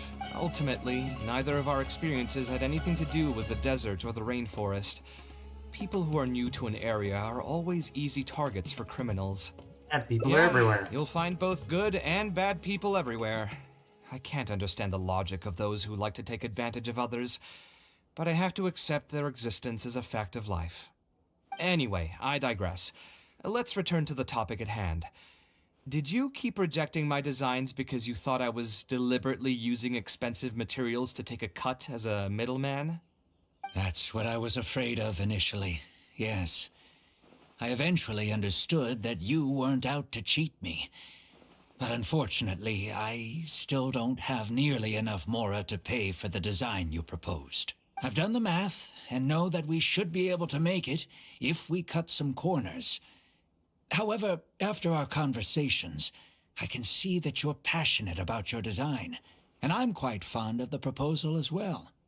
So, I decided to try and see if I can afford your proposal as is. I've been looking for work every day, and in another month, I should be able to cobble together enough mora to meet the budget. By cobble together, you mean you're going to spend your entire life savings on this project? But then, what will you do if something unexpected comes up, and you find yourself stuck with no emergency fund? To be honest, I haven't really thought about that. I mean, when you've lived to be my age and something happens, you can't really call it unexpected anymore. All I want is to build this library before I leave this world, so that the children of the future would have some books to read, and the desert dwellers would be able to learn their letters and pick up some practical knowledge. She's very passionate. A while ago, I heard that the academia had decided to recruit a number of exceptional children from the desert. Of course, this is welcomed news. But as someone who's spent their entire life in the desert, I still have a few concerns. I know the desert life and can predict what the problems will be. Many children from the desert have had neither the interest nor the proper environment to learn. So even if the academia would take them in, once they enter the halls, they might find themselves surrounded by other children who look and act very differently from them. And as a result, they might become socially isolated. Yes, I can imagine that. My father passed away at an early age. Even though I had a good number of friends during my years at the academia, for some time, I still sensed many critical looks in my direction. I'm sure a child coming all the way from the desert will have an even harder time. But let's bring this back to the building itself. I think you said that you want this building to be quiet and warm, with its doors serving as a solid barrier to block out the sound and fury outside, and allow one to focus on the book in their hands. Building it according to the current plan will be quite costly. Even if I don't charge you any commission fees, I don't think we'd be able to keep it under your budget. Any ideas on what we can do? Any other merchants be willing to sponsor the project? Sponsor the project? You mean convince wealthy merchants to join our cause and pool their money together to build the library? That does make sense. A library is a big project, and it's going to be hard to fund it with just a single person's Mora. What do you think? If we can find others to sponsor the project, we could potentially increase the size of the building 2- or 3-fold. It's all fine with me, but where do you think we'll be able to find these sponsors? Well, you're right. If I really think about it, I'm not too familiar with many big-name merchants. Ori? Her? Hard pass. With her shrewd and greedy personality, she would never put Mora into something like this. We should connect some of her contacts. Now there's an idea. She probably won't say no if all she'll need to do is to make some introductions instead of spending Mora. Let's go and pay her a visit.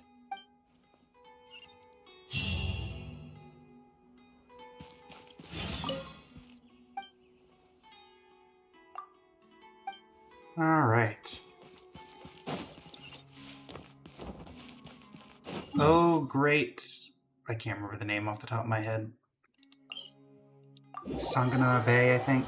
Is it Sangama Bay?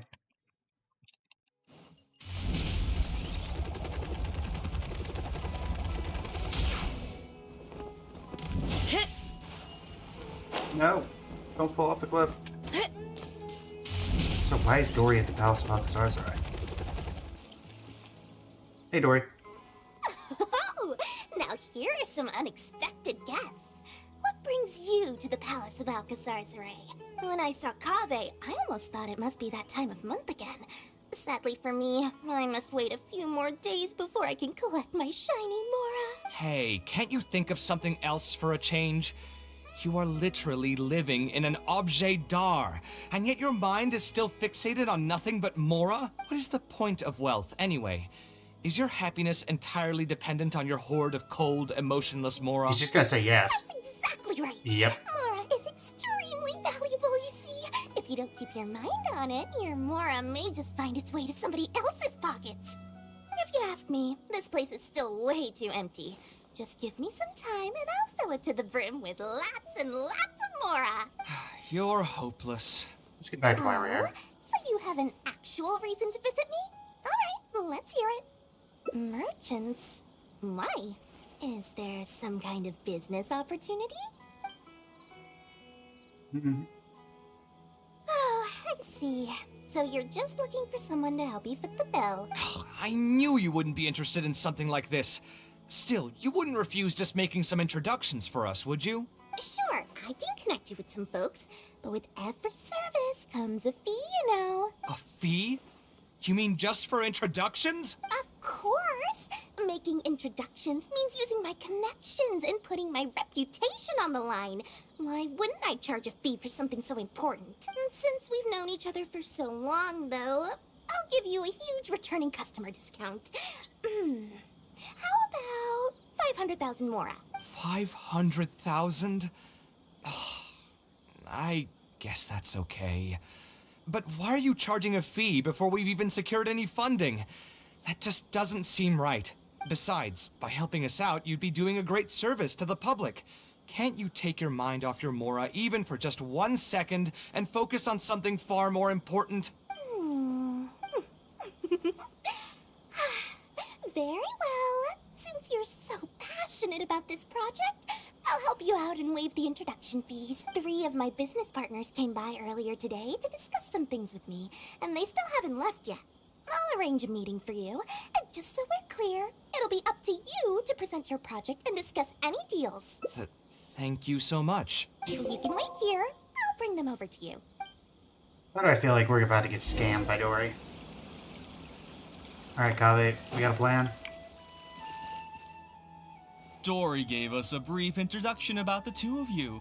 You are Kaveh, the renowned architect, and you are the traveler. Practically all of Teyvat has heard of you by now. To be frank, I don't feel like there's an obvious business opportunity here, but since Dory took the time to introduce you, we can spend some time to have a conversation. So, let's hear your idea. All right, here's the situation. I've been commissioned to build a library in the desert, with the intended goal of allowing the desert dwellers to have more access to reading materials. So it's a public welfare project? Correct. Then the commission fees will likely be very low. You should be careful. I'm not too concerned about how much I'll get for the commission fees, actually. I'm fine with doing it for free. I just want to get this project rolling as soon as possible. We're just a little short on funding. So what? You can't possibly expect that we just cover the shortfall for you. Besides, what does a library in the desert have to do with us? If you want to build it yourself with your own Mora. Seems simple enough to me. Hey, there's no need to be so harsh. They are Dory's associates after all. Here, can you tell us a bit more about what we can gain from sponsoring this project? Get Kave's client to advertise your businesses in the desert. So we'd mostly be doing it for reputation and exposure? There is some value to that. It could make doing business in the desert a bit easier. Well, just speaking for myself, I've got nothing in the desert. I also have a concern. It feels like there's not much to profit from in the short term. But in the long term, the reputation gain also doesn't sound like it'd offset the cost of the sponsorship. Then how about this?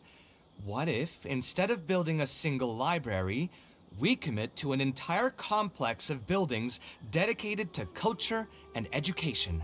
Wouldn't that just cost more? Yes, but in that case... Mr. Kaveh, please tell us what you have in mind. I'll just give an example. If we were to build a library and a school near Aru Village, then the desert dwellers would gradually begin to migrate towards the area. A whole suite of buildings will be able to host more traffic, and thus drive the economic development of the entire area. In turn, that would lead to direct business opportunities. I've been to the desert several times. Although there are still many lingering tensions between the two regions, the amount of interaction has been steadily increasing, and in the long term, the desert will only become more and more important to Sumeru. You do have a point. Education in the desert is indeed an industry that has not been tapped into. If we can be the first to place stakes in the area. And you just believe anything he tells you? Even the greenest amateurs know that urban planning will affect population flow. If you don't believe me, you can ask anyone on the street to confirm it to you. You... It's only ask questions that are relevant to the Wait, discussion. something just occurred to me. If we're going to build a library in the desert, Aru Village would obviously be the best place for it. But it seems we're not the only ones with our eyes on the village. I heard a rumor a while back saying a lot of land and buildings in Aru Village have already been secretly purchased by a big-name merchant. What? What? In other words, if we try to join the fray now, there won't be much left for us. If we want to build a suite of buildings focused on education and culture, Aru Village is the prime location. If we want to build it anywhere else, we'll have to deal with a far larger list of problems. It's not impossible, I suppose, but... Then there's no hurry. We can wait for Aru Village to develop more first and get into the market for expansion to other areas. But if you were to do that... Is there nothing else to discuss? Great timing! I pretty much heard all I want to hear. If there are no other urgent matters, I'll be on my way. I'll be off as well. If you have any new ideas, please feel free to reach out. It seems like the others are not interested in funding this, so no point in me doing this on my own. Let's revisit this another time. Hey, guys, wait! Well, what can I say? I guess it went somewhat as expected. They are Dory's friends, after all. As soon as they heard that there's not much more in this for them, they lost all interest. It's just business. Yeah, it's just another day doing business with people. But I can never get used to that. Those people never think of anyone other than themselves. Looks like we'll have to figure out some other way to get the funding. Let's go. How much do you need? I probably got it. How did the meeting go? Want to talk about it? Let me think. Where did I put Oh. Never mind, I know exactly who bought up all the stuff in Aru Village. Oh, where did all that passion go from earlier, I take it you weren't able to find a sponsor for your project? Please don't tell me that you're here to mock us. What kind of person do you take me for? Would the kind and generous Lord Sangama Bay really do such a thing?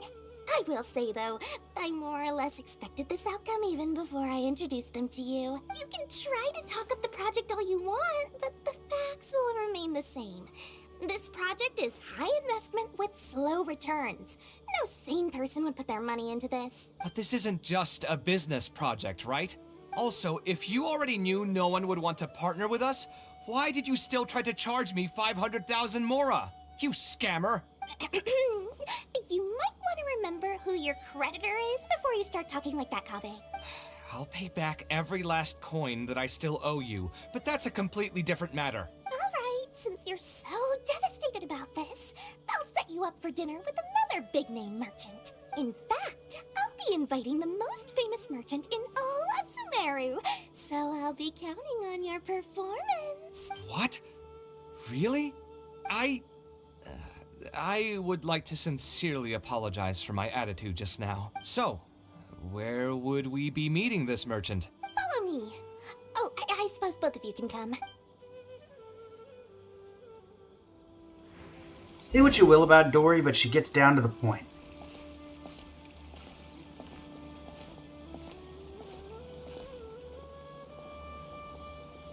Oh, you just follow me, Kaveh?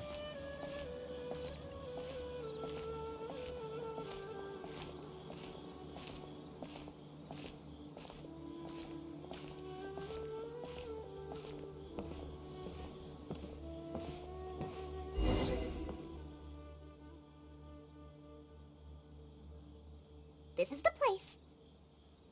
You said you're going to introduce us to the most famous merchant in Sumeru. You're looking where at are her. they? You still don't get it, huh?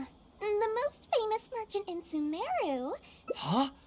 So you meant yourself all along? Then why did you bring us here? Well, I've given it some thought, and that complex of education and culture buildings that you mentioned does hold some promise. It'll be a pretty big Mora sink, and I'll have to fund it all on my own, but that's not really a problem for me.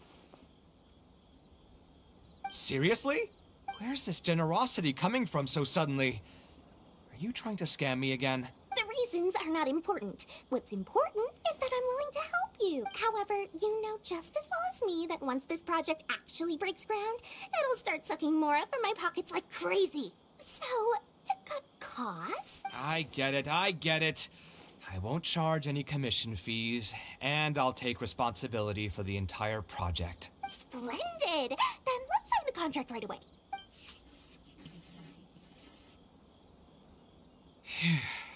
This way, the children of the desert will have some books to read. Their lives should improve a bit after this. You seem rather pleased. Of course. There are a few things better than using my knowledge to help other people change their fates. I must thank you as well, Dory. I used to say you only cared about Mora, which might have been some prejudice on my part. Sorry for that. I will also try to pay back my debts as soon as possible. Now, let's have a quick discussion. Where would you want the library to be built? She bought all would that be the most land. important It's her.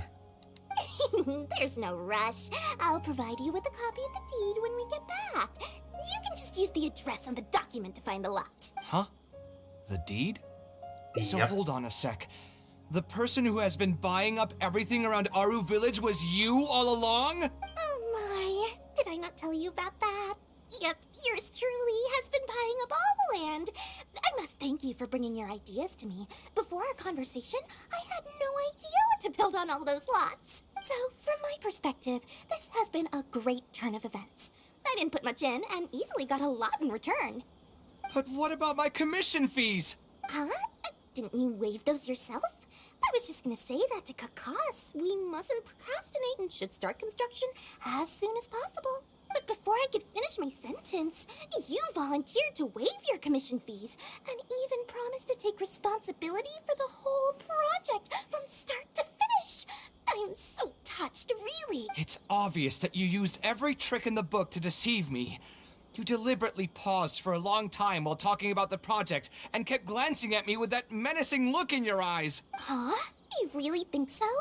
Well, the contract's already been signed, so there's no point in dwelling on the details. You know what? I'll pay for tonight's dinner. Fine. I'll drop the argument on the commission fees. I'm going to order the best dishes and booze this place has to offer, and...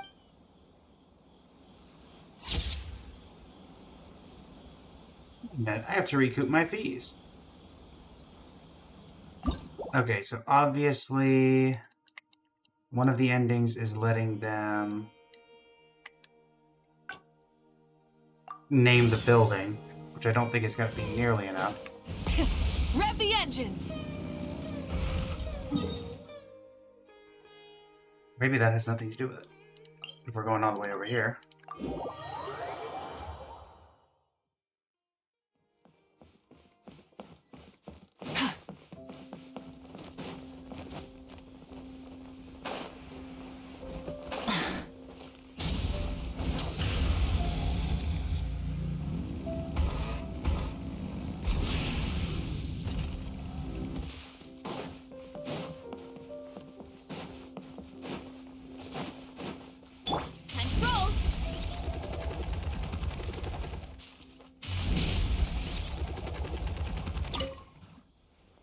We We've meet heard again. This before. We try a slightly different style. Slightly different style. Give me a minute.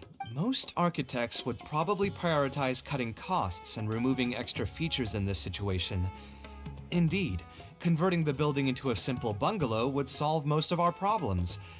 However, I do not think this would be the best solution. While it's true that the aesthetic value of a building is often viewed as an afterthought, neglecting it has some long-term negative consequences. It is especially undesirable in this situation, as the library will serve a high number of children, many of whom would have never been exposed to structures that may be considered elegant or beautiful. To completely give up on the more aesthetic design would mean stripping the children of an opportunity to appreciate the beauty of architecture. I share Badawi's sentiments in wanting to preserve a more complex design. However, if we can reduce the ornate aspects of the design while maintaining its fundamental elegance, which is to say we won't touch the arches and stone pillars, but make changes elsewhere, this is definitely a first. To make up for the loss of regular details, we would need to put a lot of extra effort into the layout, lines, and color. I see. Would that really be okay? It just increases the difficulty of the design. You should feel lucky that out of all the architects in the city, you chose to approach me. Most of the others would have given up on this project by now. As for inspiration, I think I might have something in mind, but I'd need to visit the site to make sure. Where do you want this place to be built? Tell me the exact location. Aru Village. Although it wasn't my childhood home, I think it'll be the best site for such a building. Okay, then we can pay a visit to Aru Village. Is there something I can do for you? I've already caused you a lot of trouble before, and now you're revising the design again because of me. Which draft are we even on now? It's making me feel terribly guilty. Let me think. You said you used to be an Eremite mercenary, right? In that case, you could help us clear out some monsters that are blocking the way to Aru Village. We want to keep the roads clear, and reduce the loss of materials during transport to a minimum. If everything goes well, that'll help us save some Mora. All right, just leave it to me. If there's anything I'm good at, it's clearing out monsters. What are you waiting for, then? Let's pack up and get ready to go.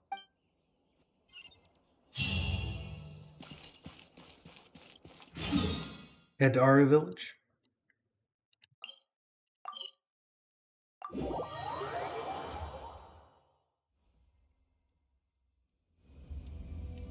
Trader for transportation of construction materials. Running late again.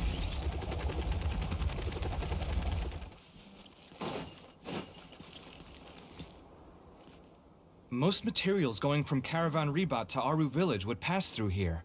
There are a lot of monsters out here today. If you find it hard to keep up, just let us know.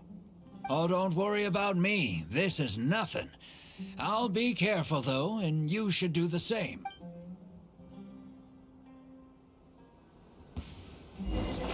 Scanning. Full throttle! Hero incoming! It's justice o'clock! Me antenna! Grid me strike! Light it up!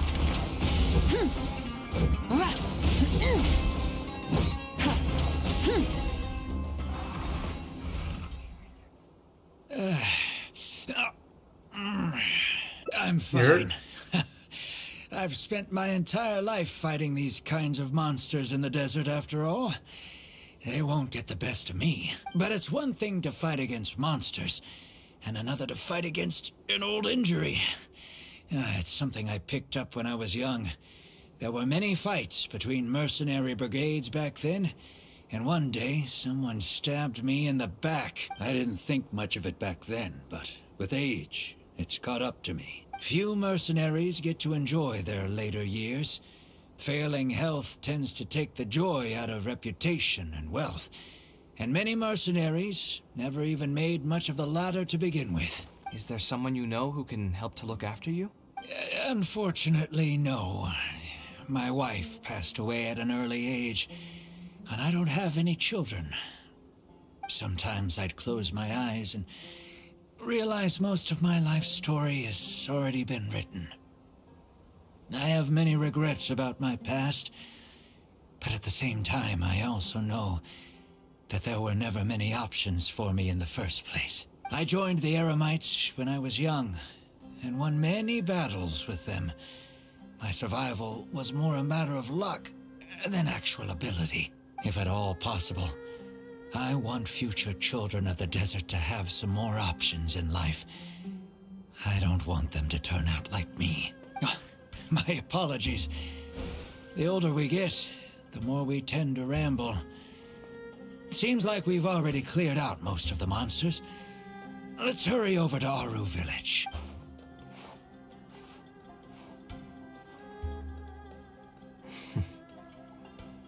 What's on your mind? I think it's really admirable of him to spend his whole life savings on people he's never met. Maybe he's doing this out of natural kindness. A kindness that hasn't been eroded away by the struggles of his life. You're also that kind of person, which is why you're helping him. Perhaps.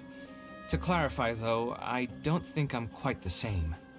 Some people call me an idealist. I do have some sentiments of that general persuasion, such as wanting everyone to be able to lead a happy life. But my situation is more complex than that.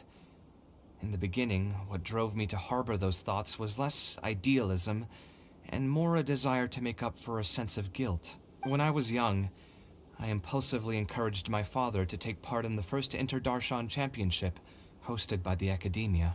He set off confidently hoping to win something for me, but failed to clinch the title. What's more, he fell into depression after the competition, and requested to join an investigative research project in the desert. I never saw him again.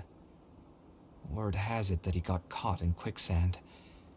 Even if other factors may have contributed to his death, the fundamental cause still circles back to me. I started doing many things in life because I wanted to make amends. Even in cases where I couldn't do something for a specific person, I still did whatever I could. I think I just wanted to make myself feel a little better. Is that still how you feel? At this point, even I don't know. I've tried self-reflection, but it didn't help.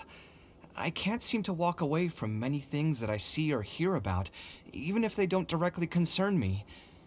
And I can't quite pinpoint the source of it. Maybe it's just like what those Vahumana scholars often say. It's hard for people to truly understand themselves. I could be doing things out of endless guilt, or I could be doing them out of a strong sense of empathy. It could even just be a matter of conceit. The potential motivations could number in the dozens, but the actions they result in are the same. Anyway, I suppose I don't really mind being called an idealist. They also used that term to describe my father. It seemed to carry fewer connotations back when he was around. I've known Alhaitham for many years now, and discussed my ideology with him for nearly as long.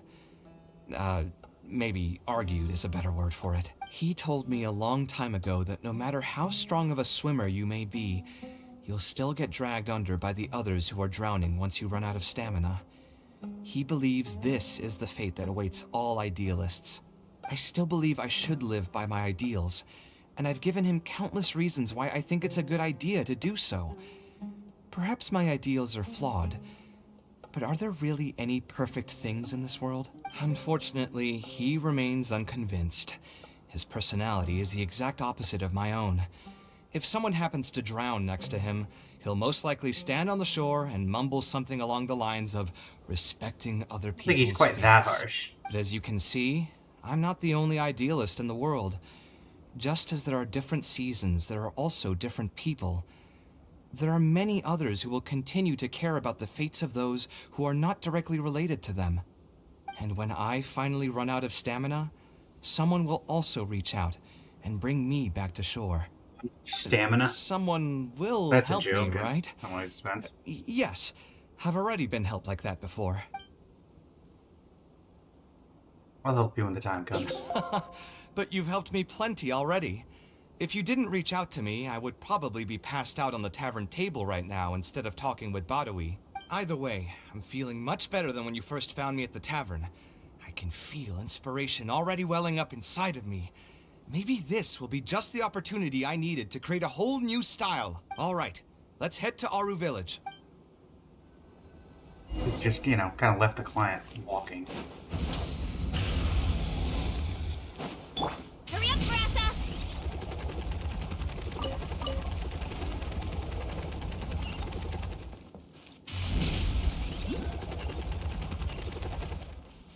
Running late again.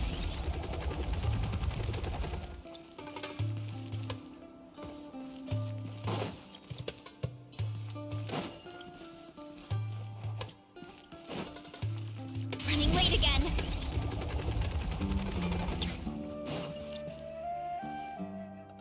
Now that we're here, it's my partner's time to shine.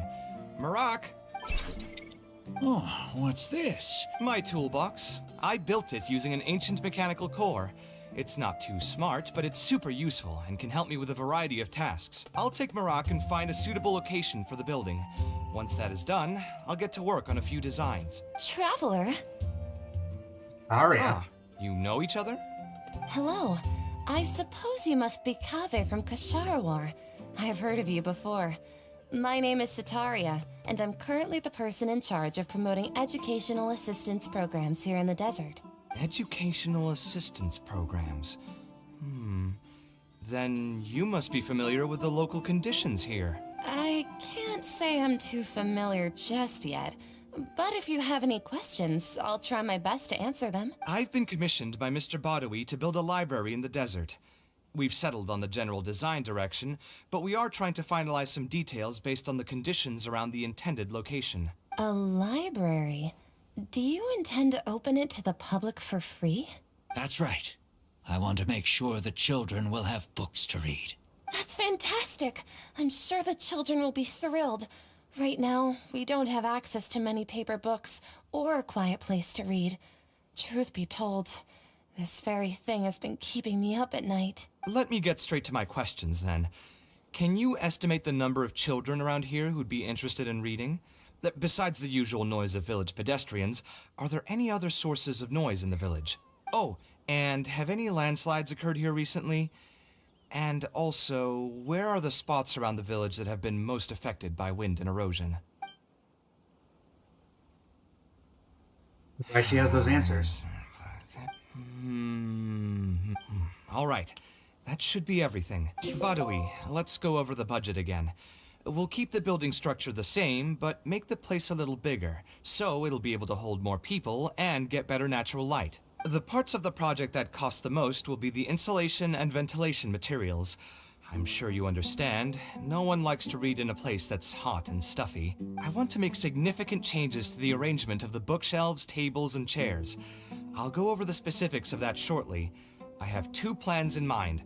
Both are pretty minimalist in style, but will provide a very different ambiance from the world outside. Our final cost should be around 70% of the last figure I quoted. The whole thing should take around half a year to complete. Marak has produced a sketch for all of you to see. If everyone's okay with it, then we'll proceed with that as the formal plan. With the new design plan already? The inspiration just came to me naturally. All I did was put thoughts to paper. I must give you credit, though. If it weren't for your advice and suggestions, I probably wouldn't have landed on this new style so quickly. According to the traditions of my profession, I should probably name this style after you. Let's call it the Traveler style. In the meantime, let's look forward to the day when this building is completed and can finally open its doors. What's it look like? Interesting. Random person. Present suffering is nothing compared to granting hope for the future to others. Oh, I meant to do review. Alright, so we've got two more tavern things. That should be everything for here. I think of these two, just this one's probably better between like the two options for the ending. Just because, yes, it involves Dory scamming Kaveh out of stuff and whatnot, but this one allows for a whole education system. This one only allows for the library. Also, I don't know where you're putting this. Directly in our village. Alright, back to the tavern.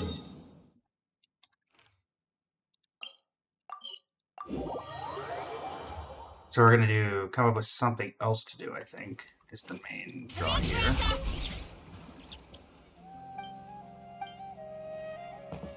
Oh yeah.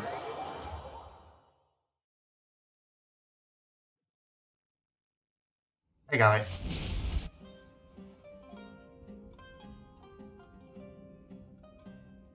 Taking this commission was truly the worst decision ever. You alright? Oh. Okay.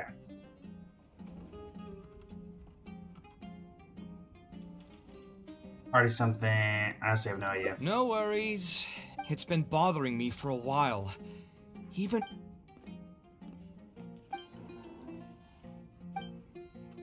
Let's do something else to clear your Sounds mind. great to me.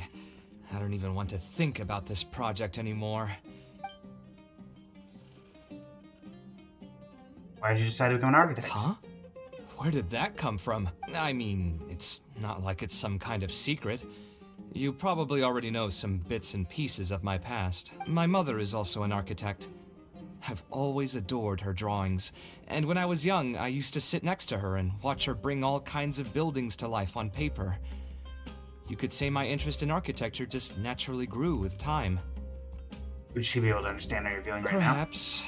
In fact, I have also seen my mother argue with her clients, but she would always quickly find the motivation to return to her work. Unfortunately, I've barely had any contact with her since she remarried and moved abroad.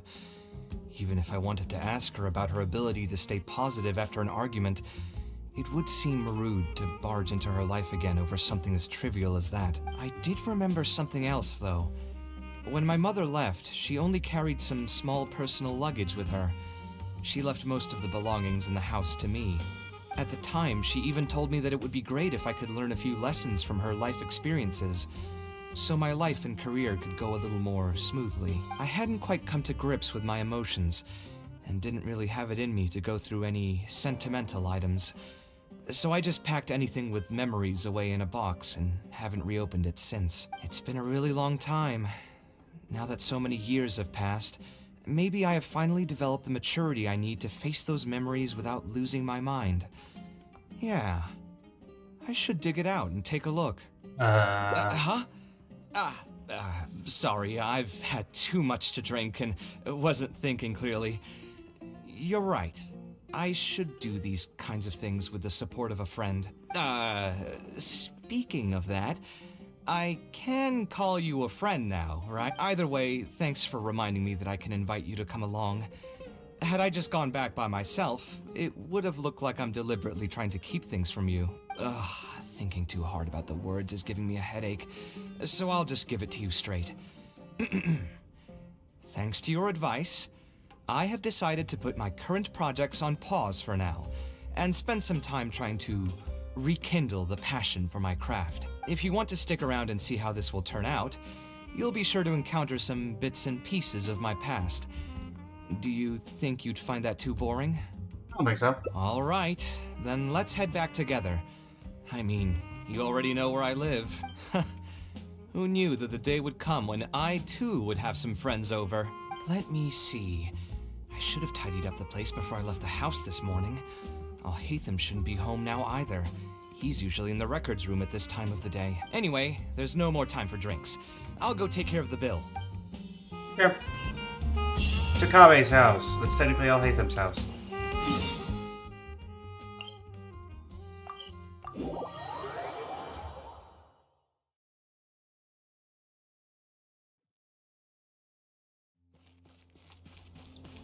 Running late again.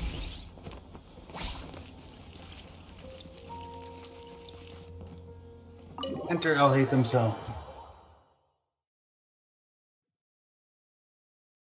Alhaitham isn't in, so feel free to sit wherever. I'll bring out the box. Oh, he brings out a box and dusts it off. What's wrong? Oh, nothing. I just didn't realize how much time had passed. The box is pretty dusty, which means it's already been a while since I've moved into this place. And many years since my mother moved to Fontaine. I'm happy for her. I hope she'll be able to find happiness there. She raised me all by herself after my father passed away. It definitely wasn't easy for her. Anyway, enough about that. Let's see what I packed into this box. What are all these things?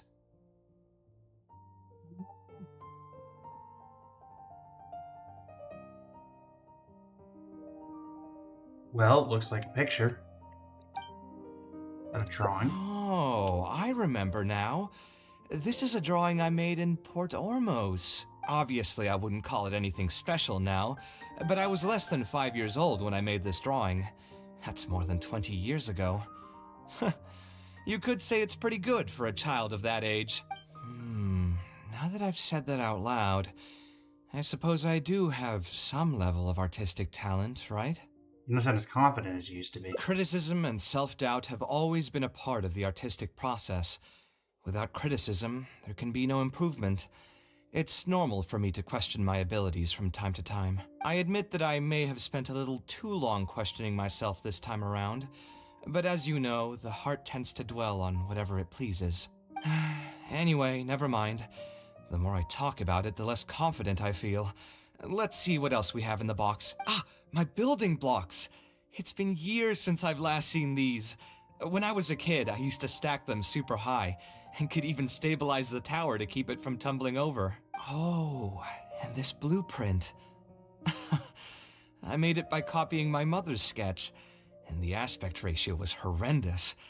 It's still technically the first blueprint I made myself, though. I was super proud of myself when I finished it, and put it in the same pile as my mother's sketches, hoping she'd notice and compliment me for my good work. Unfortunately, my mother didn't realize that I had put it there. When she had a meeting with a client the next day, she handed my blueprint to him by mistake. The client was completely confused by this new blueprint, but apparently he felt too tongue-tied to question such a famous architect. It was only a few days later that he finally gathered up the courage to pay my mother a visit.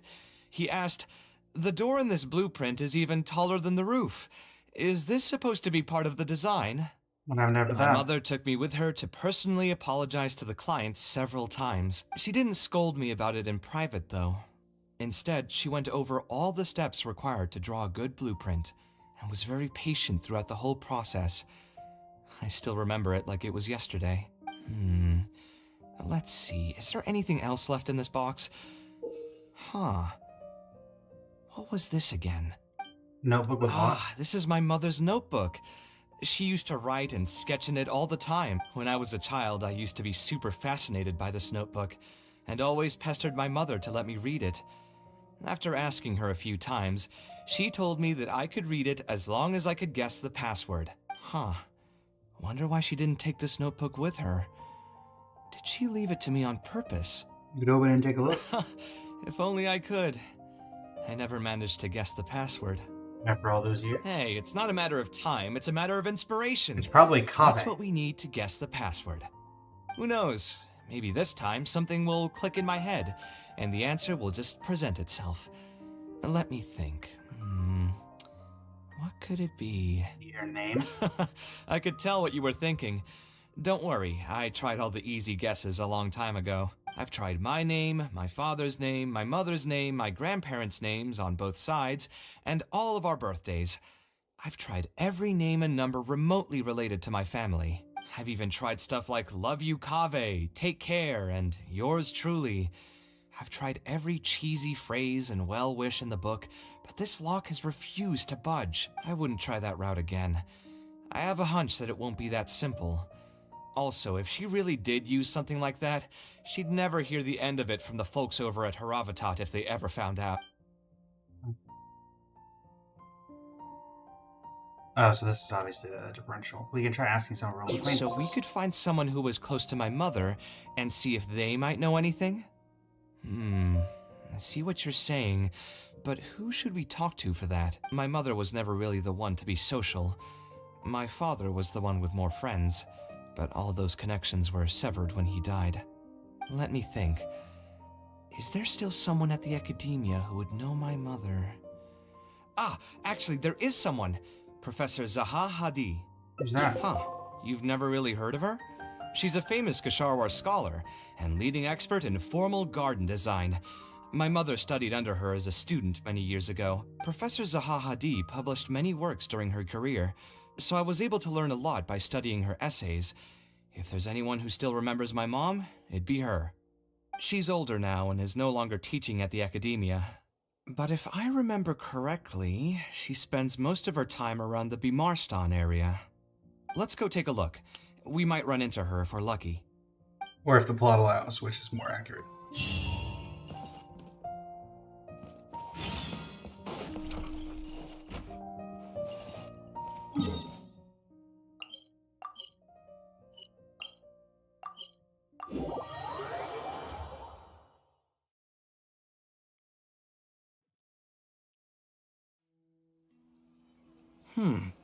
What am I supposed to do now?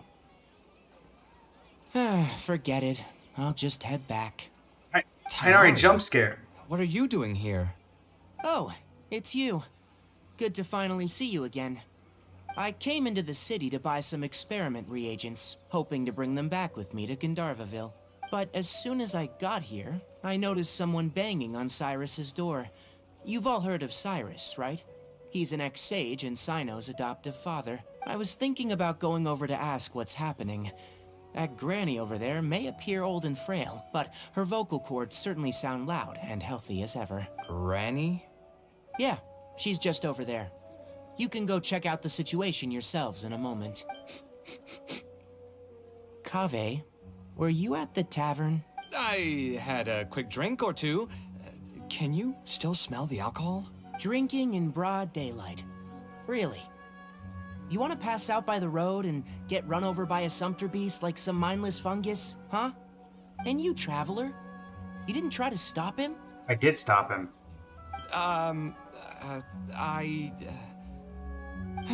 You look like a wreck, Kaveh. What happened? Are you feeling down again? You know what? I'm hosting a meal at Pardistii tomorrow evening. Do you want to come? Huh? Oh, I had no idea. Let me think for a moment. I'll come if I can find some time. All right. Then I'll plan on reserving 2 seats for you. I'll be heading back to Gandharvaville for now. I have a feeling that argument over there is going to continue for quite some time. It might be best if we don't get involved. A granny who lives nearby. I have a feeling I know who it is.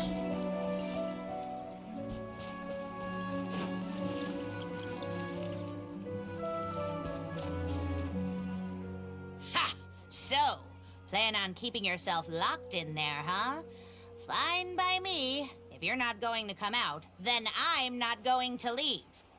My tomato was growing so well, it had all the potential to become the best tomato this year, and you cut it straight from the vine. I already told you I had nothing to do with it. Why would I take a tomato that's still weeks from ripening? You'd have to be awfully green as an investigator to think it was me.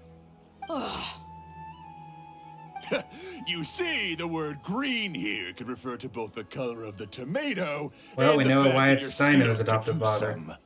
Enough nonsense! Just come out and face me, you coward! You're out of your mind. If I've actually done something wrong, then get a matcha and pull me out by force, why don't ya? Oh, why you? Don't tell me this is... Professor Zahahadi? And who are you? Oh, Kaveh. Fancy seeing you here. How long has it been? Come on, get over here and let the professor take a good look at you. Not bad, not bad. You've grown taller again. Professor, what's going on here? It's no big deal, really. A few of us old scholars got bored in our retirement and decided to put together a vegetable growing competition. At the end, whoever loses will have to go up on stage and do a performance for the winners. Which brings us to our current predicament. My tomato was sure to win until a certain someone decided they couldn't bear to lose. Hey, don't try to defame me in front of the kids. If we're airing out each other's dirty laundry now, then why don't we talk about you sneaking into Janat's garden the other night? Ahem! Lucky for you, seeing these youngsters come to pay their respects today has put me in a better mood. I'll let you off the hook, for now. Come on, let's go. We'll take our conversation elsewhere. He doesn't need to be a part of it. Yes, of course.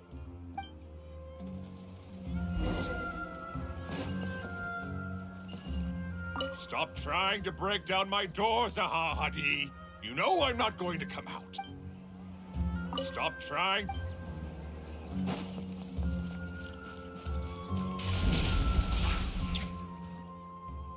Is Faranak still doing well? Yes, as far as I know.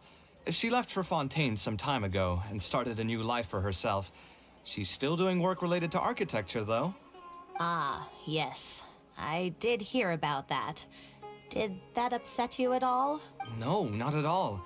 She's already sacrificed a lot raising me as a single mother. That's good to hear. Your mother did struggle quite a bit those few years. It's probably a good thing that she found a new place to call home. Sometimes I wonder if things were harder for her because she was so beautiful.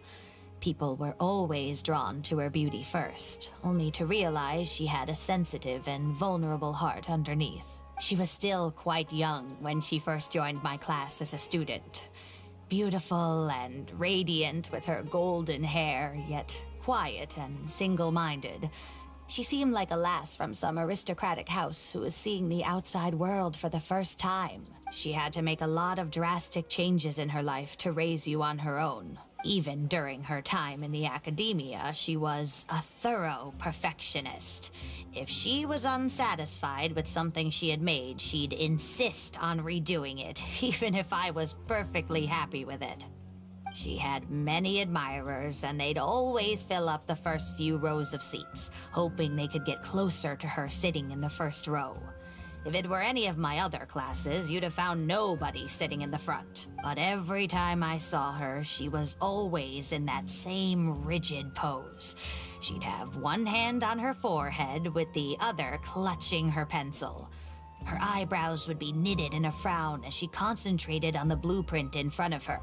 I'm sure she had many difficult moments in her life. How did she cope with the stress? I'm not too sure. She never talked about such things with me. She rarely opened up to other people, you know. I do remember one time, though, when she got into a heated argument with a friend. She said something I found very memorable. She said, "True art cannot be understood, but as an artist, I wish some people could understand its meaning and value. If you ask me, that's probably the greatest source of pain for geniuses of their craft. It's extremely hard for them to find someone who can truly understand their ideas." So that's how it is. I wonder if the password could be... Understanding? I tried both just now. Seems those aren't it either. What are you trying to do? My mother left her notebook to me, but it has a password and I haven't figured out what it is yet.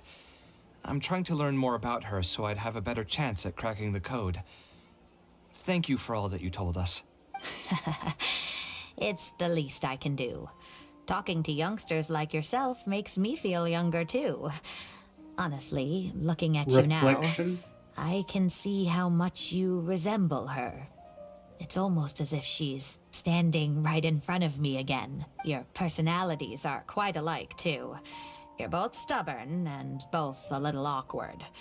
Of course, I'm sure the similarities are mostly superficial. But so long as you continue to harbor those traits, you'll find a lot of difficulties in your work. Definitely makes sense. I've taught a lot of students over my career, and in my experience, very few genius architects of Ksharawar ever found happiness for themselves. They would know exactly what they want to express and fight for it tooth and nail, which inevitably led to arguments with their clients. Some clients would choose to respect the architect's vision or just let the argument go because of the architect's reputation, but those are the rare ones. When Faranak first graduated, she was getting into arguments with her clients nearly every single day. I think it only got a little better when she met your father. I see. But wasn't my father from Rotawahist? Could he understand the designs my mother made? No, I think they were probably beyond him, too. But despite that, he still stayed next to her, listening to her joys and sharing in her sorrows. Faranek had many admirers, but she ended up choosing your father. His support probably played a part in that decision. So instead of understanding, perhaps all we need is just companionship. Maybe that's what she was trying to tell you? Huh. It worked. Oh, was that the right password? Yes! Then you should be on your way, child. Find a quiet place and see what she wanted to say to you. Being the awkward person that she is, I suppose there were many things that Faranek could never say out loud. Instead, she probably left them in her diary, hoping that they would make their way to you one day. If you're ever in a mood to chat again, just come and find me here. You're always welcome to discuss architecture topics with me as well. Thank you so much, Professor. There's no need to be so formal. I'll let you kids go. It's time for me to take another stroll around the vegetable garden. I wonder what my mother could have written about. They all say Zaha Hadid's class is the toughest, but I think it's actually not too bad. On the other hand, though, structural mechanics is definitely a pain, no matter how you try to approach it. I doubled down and managed to get through it in the end. I met someone special. At first, I didn't think much of him, but now, I feel very happy whenever I get to spend time with him. We decided to name our son Kaveh. I don't think a younger me would have ever imagined forming such an intimate bond with another person. Back then, I lived only in the shadow of myself, as well as that of the dream in my heart. The bad news came. And even though it's been several days now, I still can't bring myself to come to terms with what happened. My eyes are so swollen it's hard to see. What if they're all lying to me? And this is just a long, cruel dream. But I have to face reality.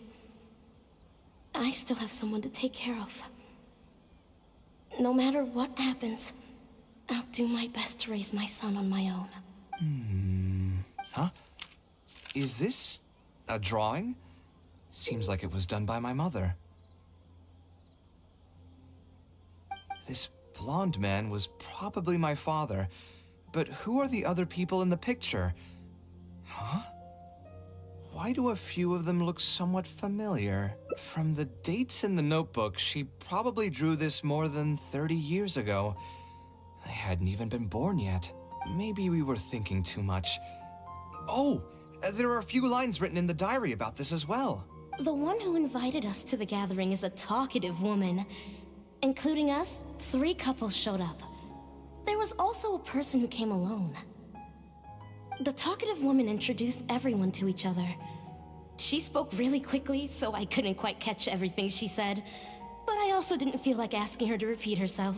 My husband seems to be friends with the man with long ears. I couldn't really join their conversation, so I Inari's resigned father? myself to sitting in a corner and drawing in my notebook. I don't think I'd be able to become friends with any of these people, especially that stiff-looking couple. That man is certainly very handsome, but he would constantly alternate between disjointed and serious ways of talking. Sino? His wife is a bit more bearable. Sino's dad? We were not acquainted with each other to begin with, and I doubt we'll see each other again after this gathering. The ambiance of this gathering is surprisingly pleasant, however. Talking to people can allow us to find some peace after a long day. Maybe my son will also partake in these gatherings in the future. I hope he'll be able to make many friends. Who would have thought my mother used to attend that kind of thing? It seemed she was only good at talking about her own work, and found it difficult to join into other conversations. As a result, she often kept to herself and would be off to the side, drawing. There's more written on the back. Oh, it seems like it was written to me. Kaveh. I was both overjoyed and distressed when I learned of your decision to continue your studies in Kasharwar. You are very talented, and I am confident that you will become an architect of much acclaim.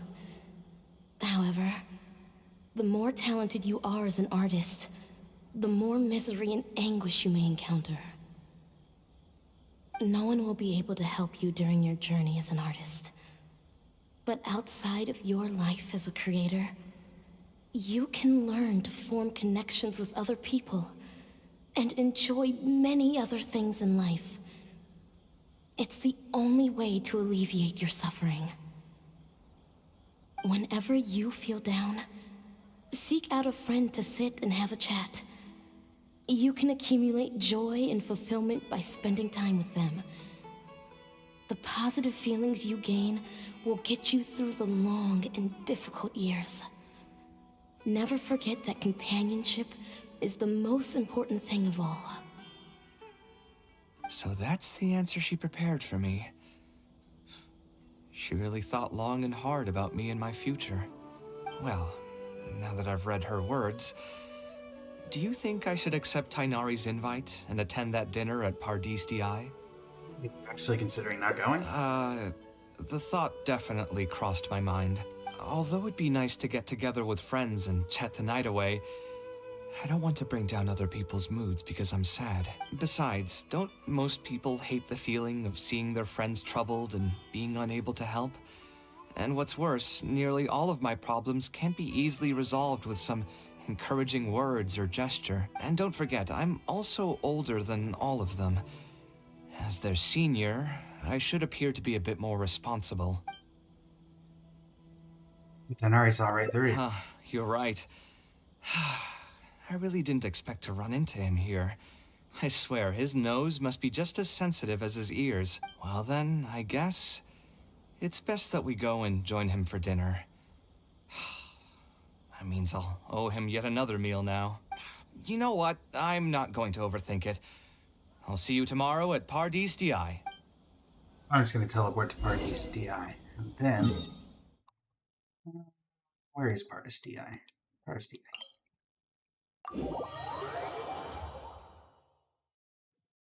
See if I can make a guess about where I think the dinner will be. Hurry up, Brassa! Oh. Arcata. Arcata. What are you doing here?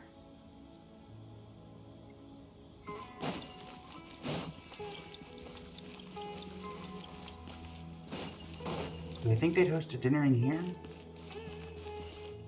This is the most likely locale, so wait until after 16 o'clock the following day.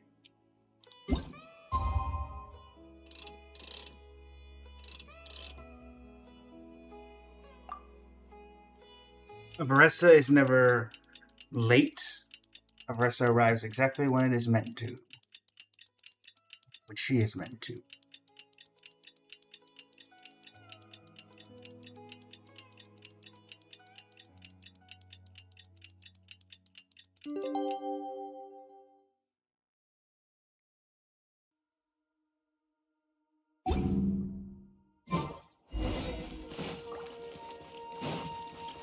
Running late again. I probably should have guessed it was going to be up here, actually. Hey, Zino. Alhaitham also got my invite, right? Will he be coming to join us? Oh, no. That guy? He's never been a fan of social gatherings. I wouldn't get my hopes up if I were you. Are you sure? All right, then. I guess we won't wait for him. Yeah, let's go. I mean, maybe we should give him a little more time. We can keep chatting for a while longer. Oh, sure. You still haven't told me, what's the occasion for getting us together here at Pardis Di? We're celebrating the end of the first phase of Kale's studies. I wanted to thank you all for the help you've given her along the way. Then where's Kale? She said she wanted to show everyone a bit of what she's learned, so she's still doing some last-minute prep at home. She'll be here shortly.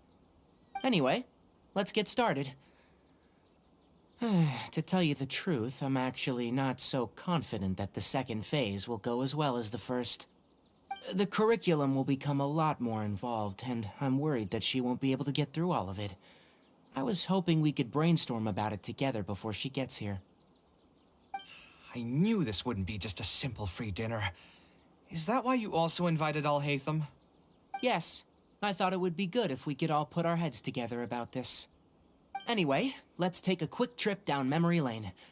What did you guys do when you ran into a problem that you didn't know how to solve? Or got assigned a project that you knew you weren't going to finish on time? Never happened to me. I'd just pull another all-nighter. You two are hopeless. Does anyone have a more useful answer to the question? Perhaps you could adjust the pace of the curriculum? Ooh, that's a good point. Confidence is the most important thing. Once you lose your sense of confidence, it'll become all but impossible to find the motivation to study. This could be a potential direction.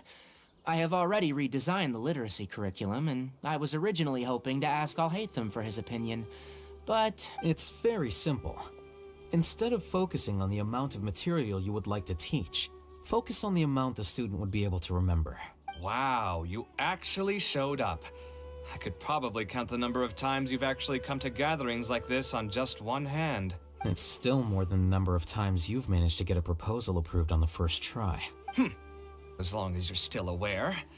So, what made the difference this time? Are you looking to drink your sorrows away with some friends? That's your purpose for being here, not mine. Don't project your ways of thinking onto me. So you're saying the only reason you came is to help Tainari with his brainstorming? Precisely. Kale will have a long road in front of her. Hey, just to get one thing clear.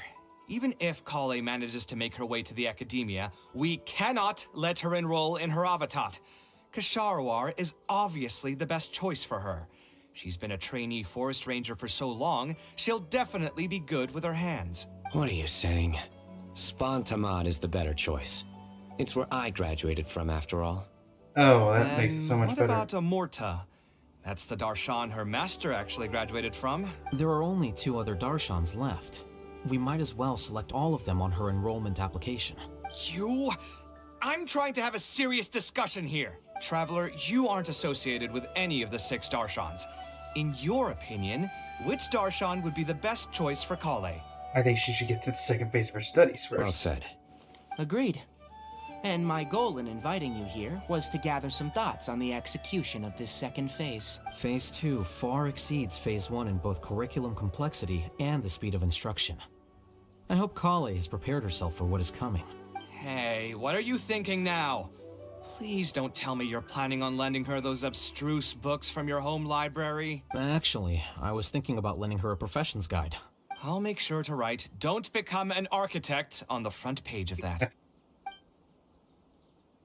Don't you love your job, Kaveh?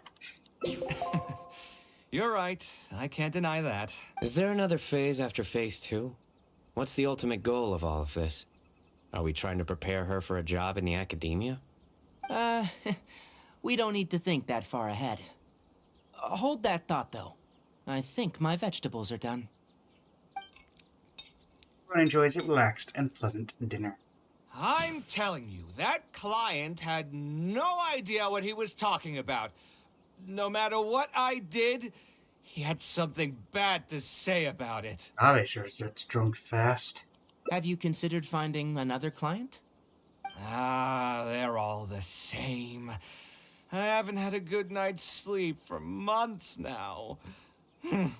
Who do they think they are, ordering me to alter my design over and over again just because they have some mora? I'm sure Ben Balmaceda It's too late now to did, change careers. You might as well try to find some joy in the pain. Besides, you'll be getting up in the middle of the night to make edits to your own design even when the client doesn't request it. Yeah. Pretty sure Ben Balmaceda's Kaveh That's not true. clearly enjoyed every moment of Cheer this. up, Kaveh. I'll tell you a new joke. Oh no. We'll save that for the end, Sino. You can keep it to yourself until then. Whatever. I'm not going to use my brain anymore. Let's drink tonight to our heart's content. Oh, there's Kale. Leisurely gathering. The positive feelings you gain will get you through the long and difficult years. And of course, he's arguing with Alhaitham. Sino's trying to tell a joke. There's a about it. lot that goes into managing an No! orchard. Why is there genius invocation on this Weeding, table? fertilizing the soil, making sure the temperature is right. But most importantly, you have to keep the fruit in a good mood. Alright, so we should have 2 endings left.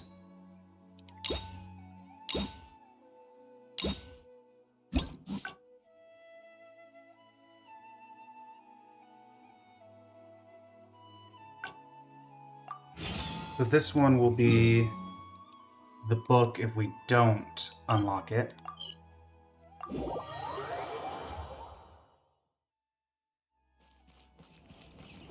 Hurry up, Grassa!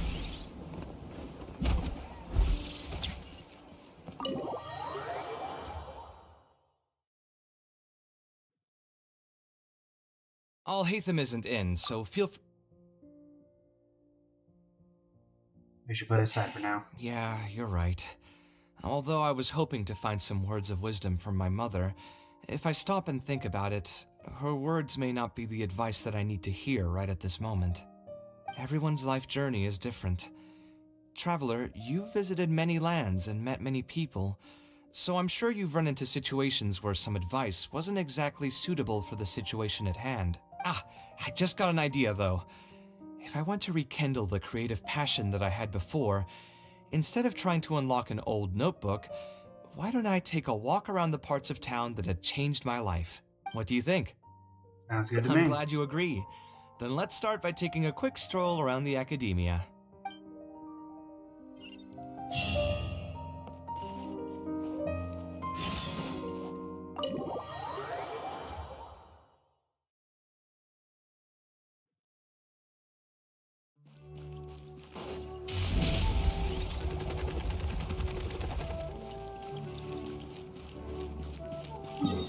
Go to the house of Dana.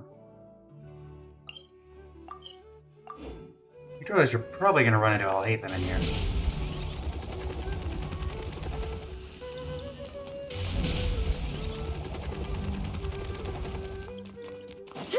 Running late again. Oh, running in the halls. You can't stop me. Only I can stop me. Hurry up, Grassa!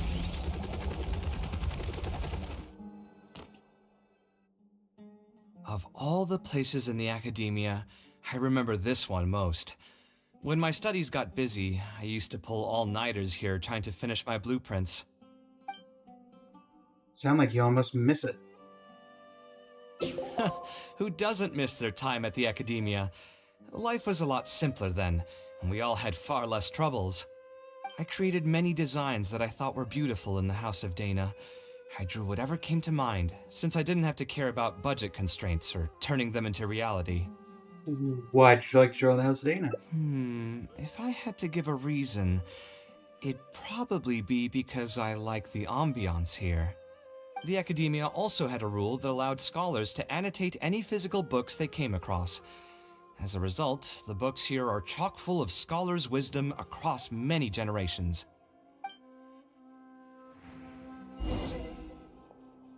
Take a walk nearby.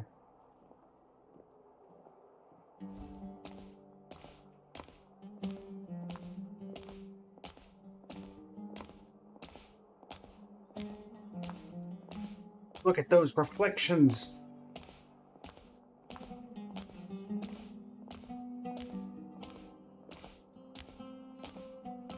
Oh, here, this is a great example.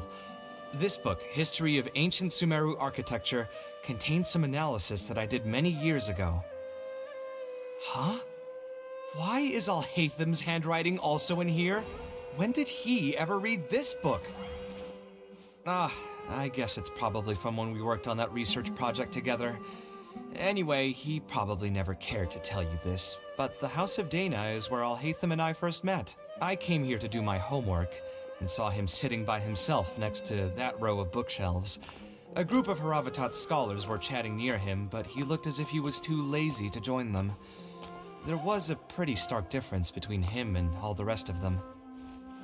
It was my fault for feeling bad for him. I thought he must have gotten into some kind of trouble and went over to ask if he needed anything, not realizing that... Not realizing that you were in fact the one in a whole heap of trouble? Alhaitham? Why are you here?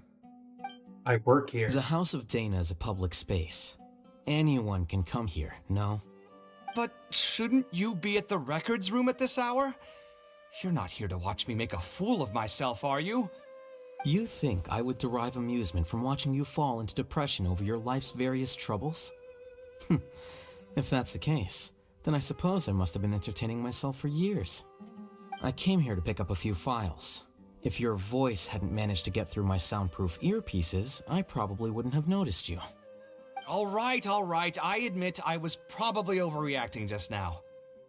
I want to continue said story. Probably not when he's right here with us. As his senior, I shouldn't try to tarnish his reputation. There was nothing embarrassing or shameful about it. When I was still a student at the Academia, I once collaborated with Kaveh on a research project. A collaboration is usually beneficial for all parties, but due to issues with our personalities, we ended up going our separate ways before completing the project. We had a number of differences, and they remain unresolved even today. But there's no point going into that right now. The more important question is, why are you at the House of Dana? He's feeling a little... As a senior scholar, isn't it my responsibility to offer my friend a quick tour and explanation of the Academia's architecture? I see. Then let me guess. Your next stop will be the pavilions around Razan Garden? Our famed architect sure loves showing off that corner to all his friends. Oh, and Kaveh, a lot of the books you annotated have been moved to the innermost section of that bookshelf over there. You'll have to dig them out yourself if you need to find them. Huh? But why would you know that? Don't tell me you finally had an epiphany and realized that there's great virtue in respecting your elders' work. Sure, if that will give you some self-confidence. Leave any words of thanks you may have to the ex-Grand Conservator. The last time he was here, he was complaining that he had received reports from current students. The main grievance being that the annotations are too long and difficult to read. As a result, the books you annotated have been moved to the back shelves. What? But all of my annotations were extremely important. Instead of reporting me, they should have been thanking me for my service. The notes that I took, they couldn't have asked for a better analysis of those books. Okay, just you wait. I'm going to fix this right now. I'll dig all the books out and return them to the proper shelves. Oh, we'll wait. But he's of it all we can do. Anyway, you were about to say he's feeling a bit down? He was put through the ringer recently by a particularly difficult Put client. through the ringer. What an interesting phrase. I assume he used those exact words himself. Doesn't seem very far from the truth, though. He probably did suffer quite a bit, that's true. He always spends a lot of time editing his proposals, with the goal of satisfying as many of the client's preferences as possible. But the satisfaction of one client will not translate to general satisfaction with his work. Many problems in life can only be solved by a fundamental change of attitude. As the leading genius of Ksharawar, Kaveh should have both the right and the confidence to reject any unreasonable demands. There are plenty of architects in Sumeru who are inferior to him in skill, yet far more irascible in temperament. What's more, there are plenty of people who look up to such individuals as paragons of staying true to one's principles. The problem with Kaveh Clearly, is... his predicament is inevitable, since he holds other people's feelings as more important than his own. Of course, each person is different, and we should respect the paths that they have chosen for themselves. Admonitions will serve no purpose. People tend to succumb to familiar pitfalls, and this is especially true for those who believe it's their duty to carry more burdens on their shoulders.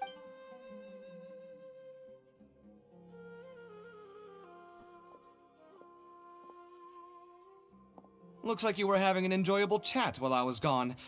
Were you talking about me by any chance? What do you think? What else is there to talk about? Surely no one would be interested in talking about the files that you were browsing through earlier. Anyway, you should take a look at this. Look at this comment on page 82. Dear Kaveh, thank you so much for annotating this book in such detail. It was a great help to me. See that? Now that's how a student should treat their seniors. And it looks like you're already in a much better mood now. It really doesn't take much to make you happy, huh? Me happy? I'm mocking that retired blockhead for being so full of himself. He understands nothing about the true beauty of architecture. When I can find some time, I'll have a serious talk with him about making sure these books are put where they belong. Why don't you just move all the books yourself? It's not like he hasn't cursed you out before. What was that nickname he gave you while you were in the academia? The Urchin of Ksharawar? What? Kaveh had a habit of scribbling and writing in all kinds of books. Hey! You didn't need to bring that up. At least not when I'm still standing here. Oh, actually, I also found a really old sketch in one of the books over there. See? Doesn't it remind you of something? Huh? Don't tell me even you don't get it. Don't ask me. This is the time you specifically put aside to brag about yourself. Feel free to hoard all the spotlight you want. You... In that case... We can also plainly see that the designer was a huge fan of this Not bad. project. It's the project he loves to talk about the most, second to the Palace of Alcazarzaray. If I don't keep bringing up the neat projects that I've done, how would anyone know that I was the one who did them in the first place? There shouldn't be any complaints about Port Ormos. If I remember correctly, the construction You... In that case, allow me to explain. Although this sketch is a little abstract, you can plainly see from the road plans that this was an original concept for the expansion of Port Ormos. There are indeed no records of any complaints about this project. A most impressive achievement. See? What did I tell you? Come on, let's take a stroll through Port Ormos next. I'll tell you all about the designs I made for the place. You coming out later? No need. It's almost time to clock out for the day, and I don't intend on bringing any unfinished work home. Suit yourself. It's not like you know how to appreciate artistry anyway.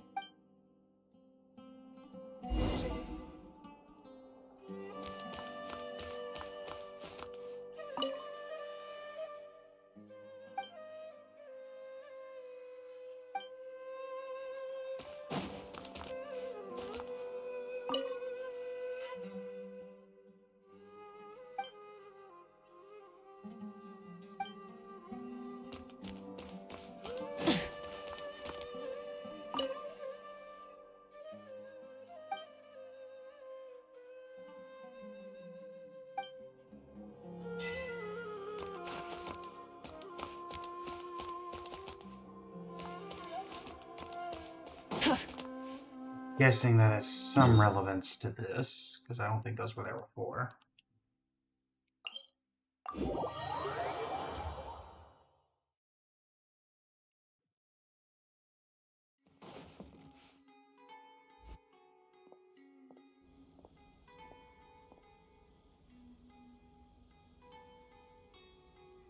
Port Ormos. You design one of the buildings here? No, I didn't design any one specific building. Most of my work here concerned structural renovation.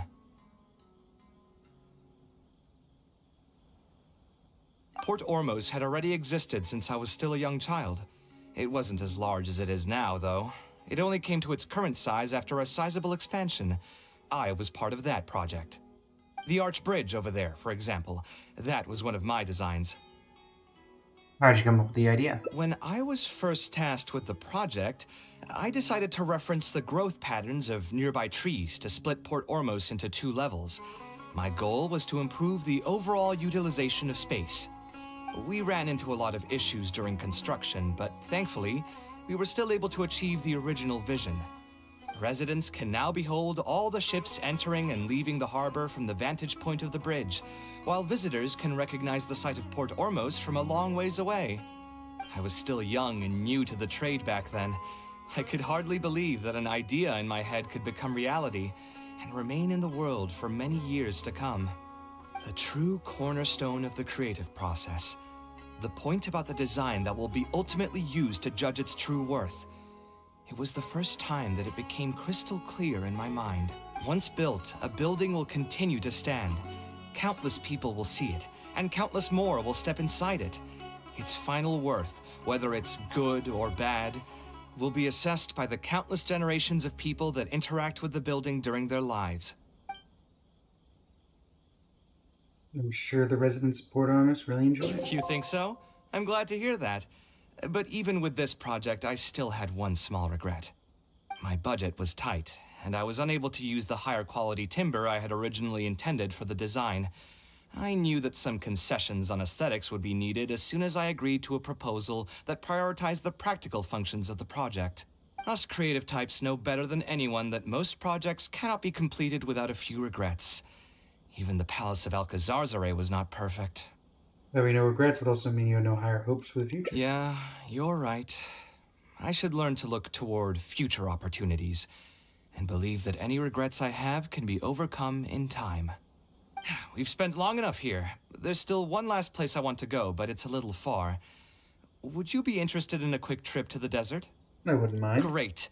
Most of my projects over the last few years have had something to do with the desert. Palace of Alcazar's There's a special place there that I often visit. This is a rare opportunity, so why don't you come along and see it for yourself? If you ever feel down, maybe you'll be able to go there and feel better too.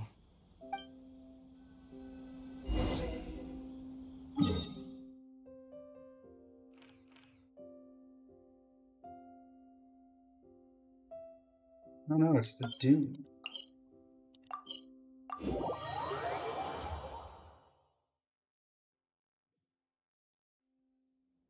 Who would have thought that so many primal constructs could have congregated here while I was gone? We won't be able to sit and talk peacefully with these guys around. Let's clear the area.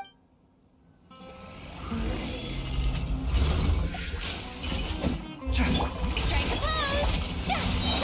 Time to shine! Pyroclastic surge! Consider them cleared. Isn't this place great? I often come here to clear my mind when I'm dealing with a difficult situation. You know what I mean. Everyone finds themselves in frustrating situations once in a while. Just take me as an example. My family life got shaken up quite a bit when I was young.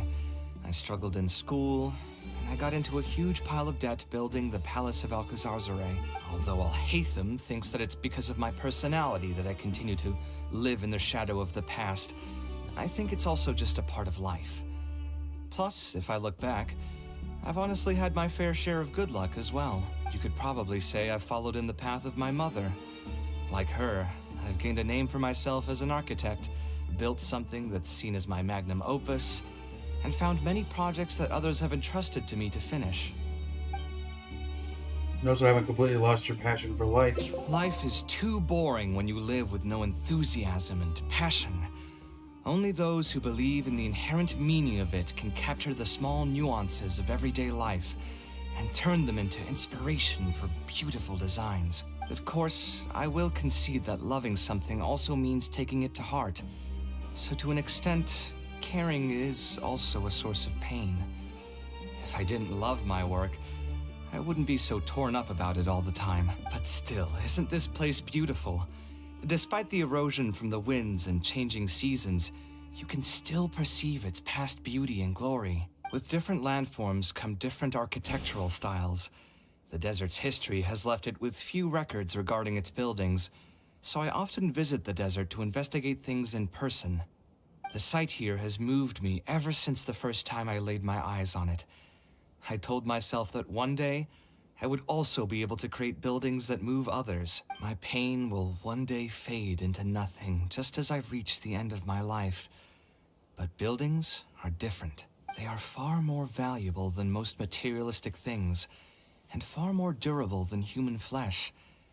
As long as there remain souls in the world who can decipher the meaning behind them, they will also have acknowledged me across the vast stream of time. If you were to ask me what art is, that would be my answer.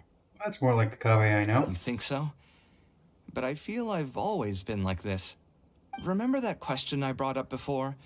The one about whether I should see art as a divine gift of inspiration from the gods, or as a product of my own existential struggle.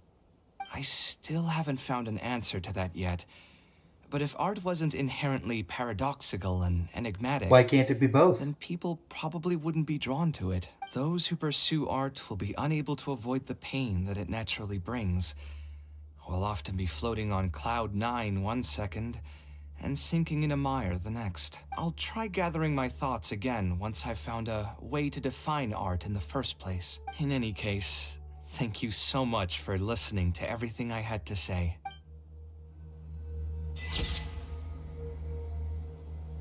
My pain will one day fade into nothing just as I reach the end of my life, but my buildings will endure. Is that everything? Or is there one to go? I think there's one to go? Yes. Is this where I just tell him to give up on architecture? Oh. Kaveh, give up on life. That's my advice.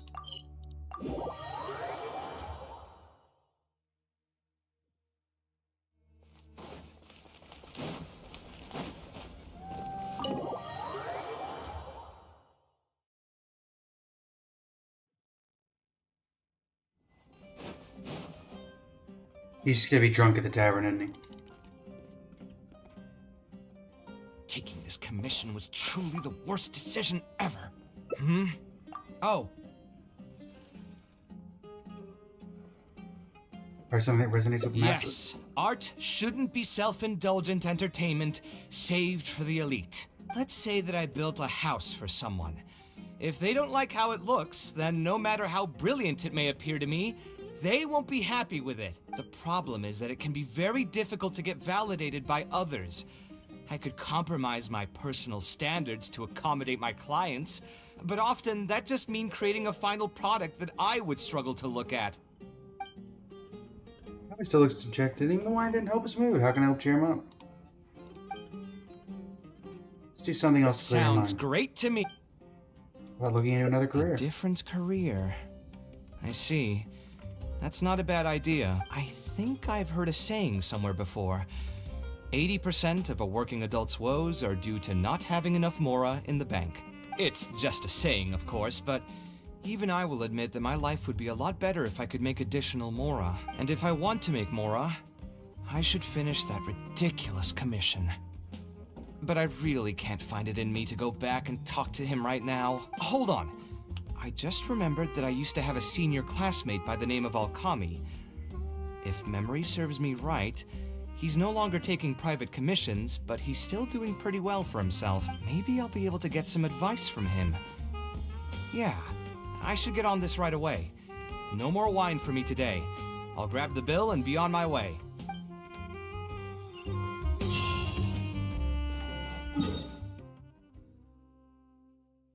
What's Port Ormos?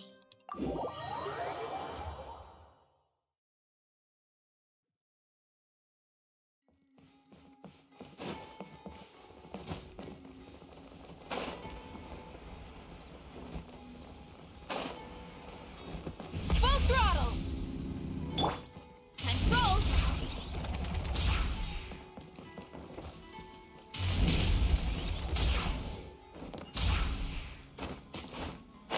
I went through.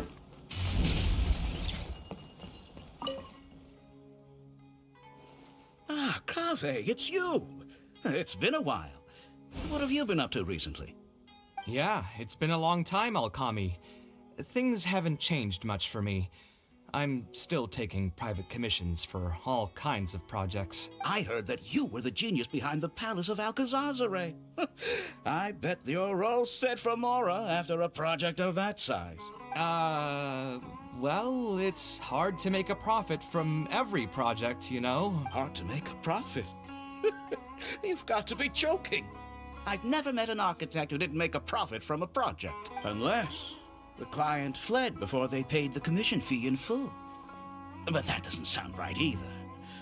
Doesn't Dory have a pretty decent reputation in our local business circles? I don't think she's ever been involved in any kind of big scandal. Well, about that. I mean, it was complicated. I understand. Either way, doing one project after another sure gets exhausting over the years, huh? I've been there, so I can feel your pain. I mean, I obviously never had your reputation to live up to. That must have been stressful. But I'm sure we faced all the same problems. Trying to keep your client in a good mood while you're trying to stop them from micromanaging things they don't know the first thing about. I don't miss it. Thankfully, that's all behind me now. You start a new career? Not exactly.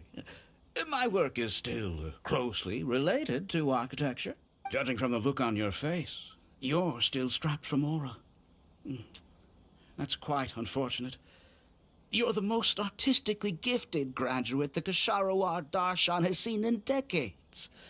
But it looks like you still have a lot to learn in terms of making Mora. With that said, us Kasharawar grads should still look out for each other. What if I told you about an idea that'll absolve you of all your Mora troubles going forward? Are you serious? But something like that has got to be some kind of top-level business secret.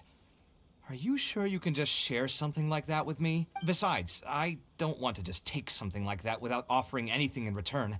I still have a little Mora. Or is there something that I can help you with? Oh, you're too kind. This is just a simple tip. Even if I didn't bring it up, I'm sure you'd hear it from the others sooner or later. The idea is this. I recently opened up a training center with the goal of educating people in architecture design. Compared to the classes taught by those old fossils at the academia, my classes are more condensed and streamlined and will allow people to quickly get their foot in the door. Unlike the academia, I won't turn down anyone who's interested, rich or poor. As long as someone wishes to learn more about architecture, I'll accept them into my training center. It just so happens that I'm still looking for a few more instructors. So, what do you say?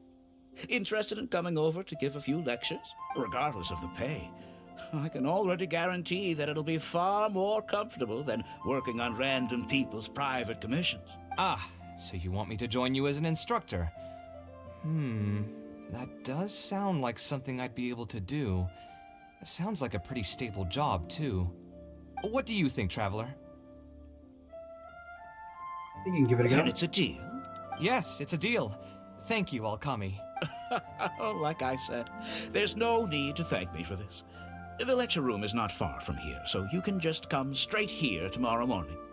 As for the pay, how about we start at 300,000 Mora per lecture? 300,000? Are you serious? How could you offer so much? It would seem that you're still oblivious to your own economic worth. 300,000 is nothing compared to the prestige of having the Light of Kasharawar as one of my instructors. 300,000 is also just the base rate. Just trust me on this. The longer you stick with me, the more you'll come to understand your true value in the market. I have to go make some preparations now.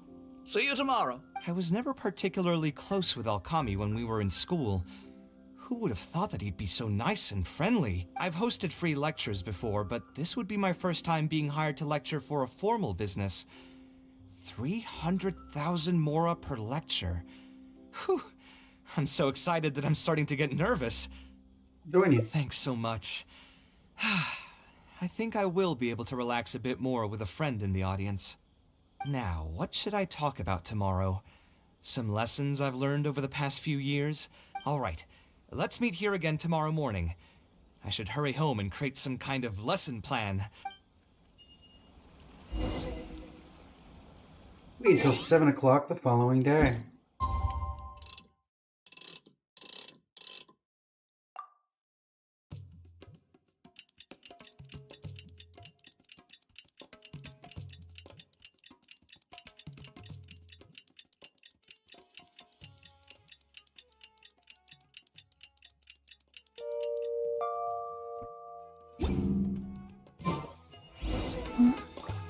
Go to the training center.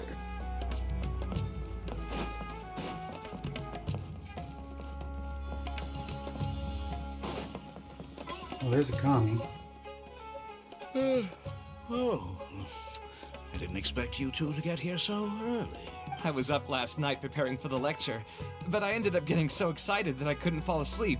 Here, I've prepared a lesson plan. Do you want to take a look? Lesson plan? I must commend you for your dedication. But the training center has already developed its own set of teaching materials. Instead of using your own plan, you can just use what we have here. Of course, you're always welcome to work in some of your own content to add some fun and flavor. Can I take a look at your material? Sure. Be my guest. Heroes cover a variety of architectural knowledge. At first glance, nothing appears to be amiss.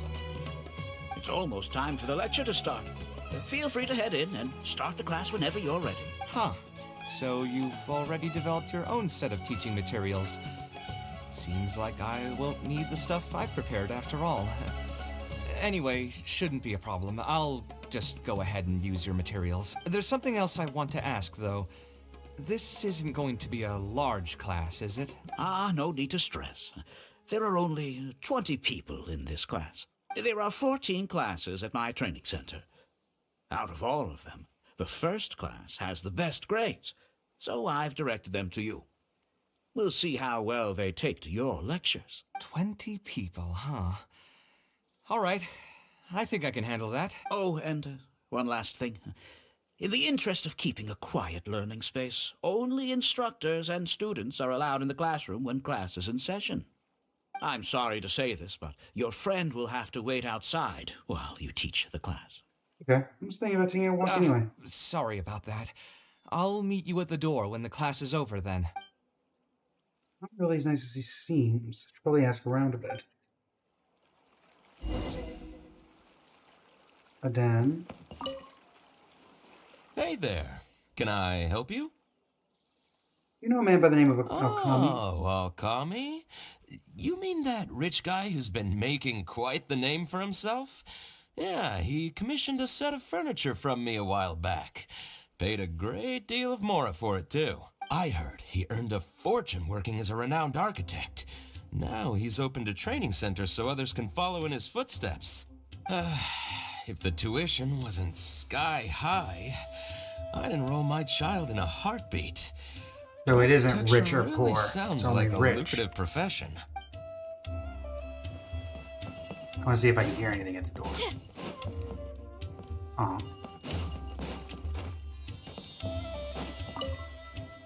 Did you hear? Alkami recruited Kaveh to be an instructor. I bet that'll boost his enrollment numbers. Really makes you jealous, eh? If you think about it, Alkami was never that talented himself as an architect. If we're just talking about professional skill, no one would pay for a class with him. That's true, but you've got to admit, his advertisements are really effective. After all, the academia only admits those that can pass its entrance exam. so only a few people could hope to study architecture in the halls of the Kashar one. For those who can't pass the exam, or who just want to jump straight into the industry, the training center is the best bang for the Mora. Man, to have that kind of business acumen.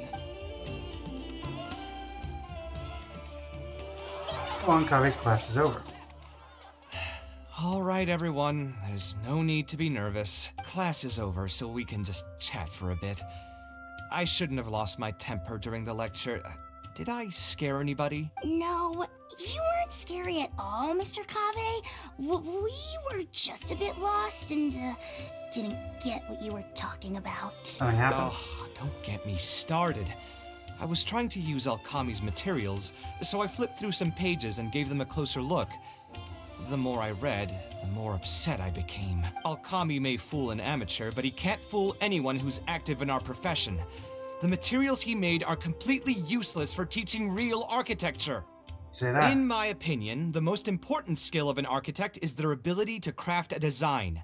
In other words, they must be able to conceptualize ideas. There are tens of thousands of buildings in the world, as well as a countless number of architectural styles.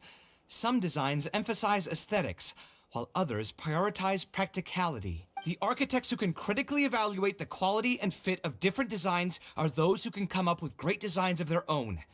But you won't get any of that from the teaching materials they're using here. All these students are doing in class is rote memorization of existing designs.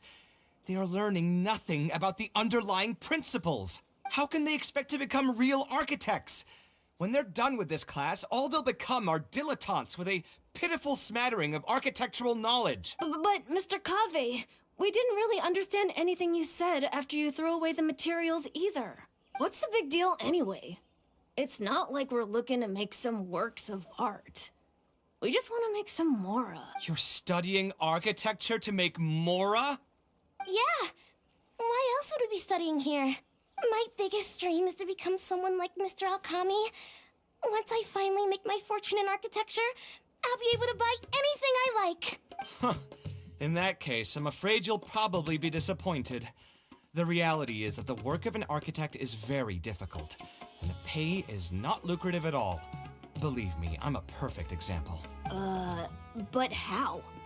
Mr. Alkami just told us last night that you made a killing by building the Palace of Alcazarzare. He also said that as long as we graduate from his class, waves upon waves of people will reach out to us with private commissions, and we can just sit back and wait for Mora to fill up our pockets. It won't be long before I can put these miserable days behind me. You're a child. Come on. And you all believed everything he said? But Mr. Alkami is really rich, isn't he? You... It's pointless trying to argue this with you right now. You've already filled your heads with pipe dreams. Let's go, traveler. Let's hear about Alkami's true plans from the man himself.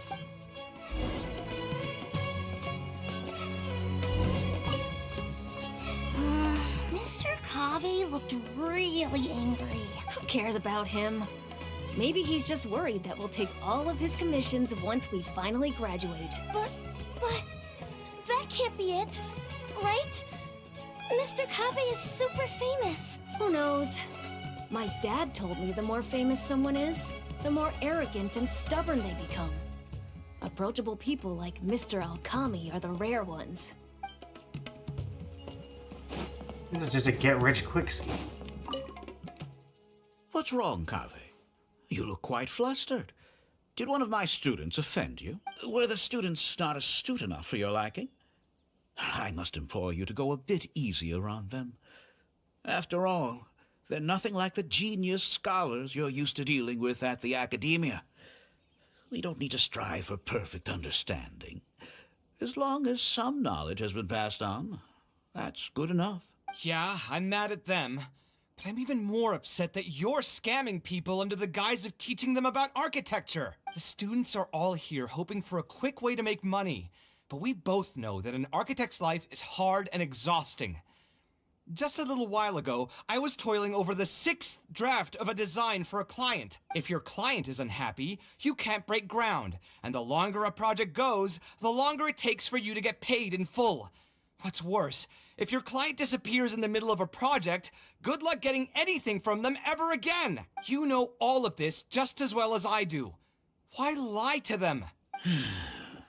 Look, Kaveh, you may be the light of Ksharawar, but like I said, you still have a lot to learn about making Mora. You may deny it all you want, but it's a fact that in today's Sumeru, architecture is a terrible profession. Our clients care very little for the effort we pour into our designs. Instead of appreciating us, they spend all their time nitpicking details and demanding changes, often forcing all kinds of ridiculous ideas onto us. I suppose that's more or less true. Go on. Why should we cling on to a profession that's difficult and unrewarding? If the field is dying, then a person who still wants to make a good living will just have to change their strategy. If it's near impossible to make money as an architect, then why not just establish a training center and train other people to become architects in our stead? Wait, how does that make any sense? Aren't you just leading them into the same trap? We are already stuck, my friend.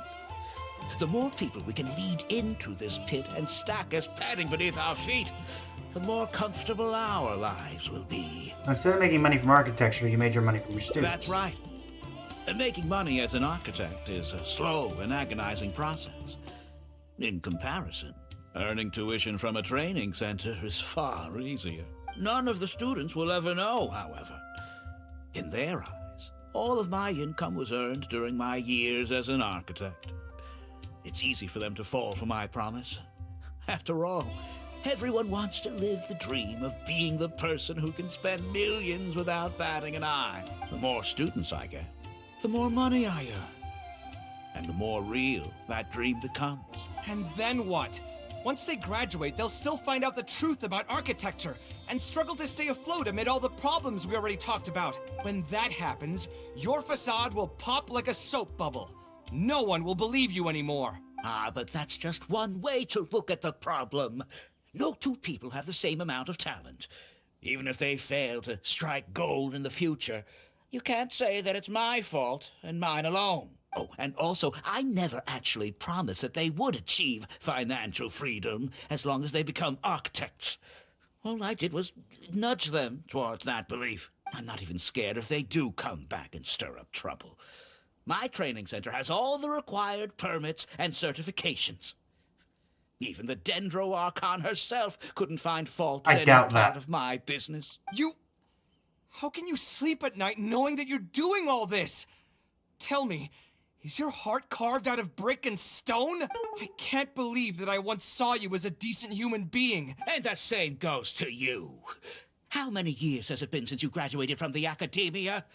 If you still can't accept something like this, do you just plan on keeping that worthless naivete of yours until the end of time? Only fools will see art as revered and sacred.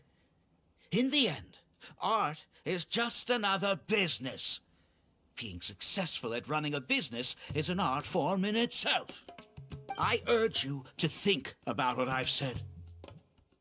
Offloading your pain onto others is the only way a person can live comfortably in this world. As the light of the Ksharawar, you've accumulated plenty of fame and respect. It's high time that you use those resources to improve the circumstances of your own life. Think it over, Kaveh. I still believe our collaboration could be very fruitful. What do you plan to do next? I'm so mad, I feel a headache coming on. There's nothing more I can say to him. I'll resign from my position as instructor. We'll give up the Mora? Of course. I'm sure you've realized that as long as I remained at this center, he would be able to use my name to advertise this place. Even if I just sit back and do nothing, others will be deceived and suffer because of me. He is right about one thing, though. These kinds of training centers are everywhere. And even if the academia was to find out about it, it's unlikely that they would take any real action against it. The most that they could accuse him of is false advertising. And even that would be hard to prove. Something strange about all this. Oh? Did you notice something else? Not everyone should be able to pay such exorbitant You've got a point. The rate he gave me was 300,000 Mora per lecture. probably came out of the students' tuition. And who knows just how much he's been charging the students for attending his classes. If you're gambling everything on making it rich as an architect, are you really going to have the Mora to pay for that kind of tuition? Right. Students. We should hurry. The students didn't believe a word I was telling them. We're never going to get any information from them again if we let Alkami talk to them first. Let's move now before he's had the chance to react. Hey kids. Oh, Mr. Kaveh? What are you doing back here? Class finished a while ago, but you're still here. Why haven't you gone home? I wanted to stay for a little longer. I'm still thinking about everything you taught during the class. Even though a lot of it went right over my head, I still thought the houses you drew were really pretty. Of course they were. All the examples I drew were world-famous landmarks. Each one was the magnum opus of a celebrated architect. It's a good thing that you could recognize them for their beauty. The accumulation of knowledge is the first step to artistic expression. Instead of rote memorization, you should try to relate and to understand. And after that, try to resonate with the work. Resonate? Yes. When I first got into architecture, there were many things about it that I couldn't understand at all. I would find a building to be beautiful, but have no idea what made it so good. And for most people, just being able to admire a building is enough. To become a good architect, however, you must also learn to assess and appraise. Going from admiration to assessment will take a lot of time and specialized knowledge, and I'm afraid that some superficial speed training won't be enough to take you there. Just as I thought.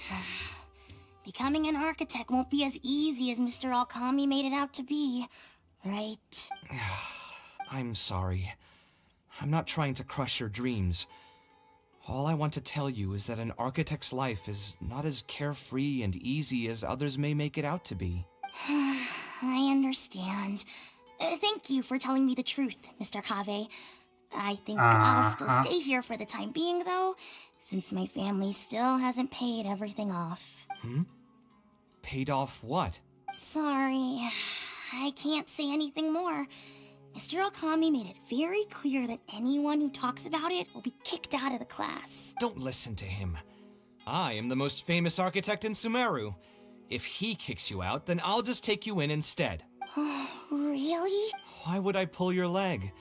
I can see you have some talent, so as long as you get your fundamentals down, you should be able to pass the entrance exam and continue your studies at the academia.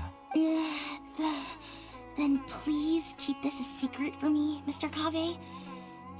Truth be told, my family is not very well off, so we couldn't really afford the tuition for this class. Mr. Alkami was the one who reached out to my parents. He told them that he knew a merchant by the name of Bahar and that we could get a loan from him. He told all the students that once we graduate, people would come flocking to commission us for projects. If everything went well, we'd be able to pay off everything in just a few years, and all the more we make after that would be ours. How much did your family borrow from this merchant? I think it was several million Mora. And what was the interest rate? I'm not really sure. My parents were the ones who signed the contract. All I know is that the stack of papers was as thick as a slab of rock. So I didn't feel right about all this. I have a bad feeling, too. We need to find that merchant to confirm. But if we were to confront him right now, there's no way he'd admit to anything. You can pretend to be potential Good customers. idea. Hey, tell me, do you know where we'd be able to find this merchant? We last saw him on the north shore of Port Ormos. Who knows if he's still in that area, though. Well, it'd still be worth taking a look. Architecture... No. The arts shouldn't be used as bait for a scam. We need to do something before the students' lives are ruined even further. Go get Sino. See you, kid. Oh wait, you're already gone. Gotta go beat up a merchant.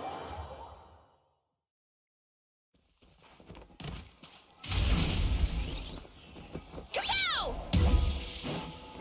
Time to roll. Heads up! Look out below! I don't think I've ever seen you guys before. Here for business? You're Fahar, right? Yes. May I ask who introduced you? Alkami. My friend here wants to enroll in his architecture class, but they're a bit short on money. Alkami told us you're the man to go to in this kind of situation. Oh, sounds like his business is booming. How much do you need? Let me see. I'd say around 3 million mora. Oof. You call that a bit short on money? Anyway, since you're here because of Alkami, I can work things out for you. Make sure you sign the contract, though. Lots of people are borrowing money from me nowadays. What contract? Here you go. Don't worry, there's nothing particularly unusual about it.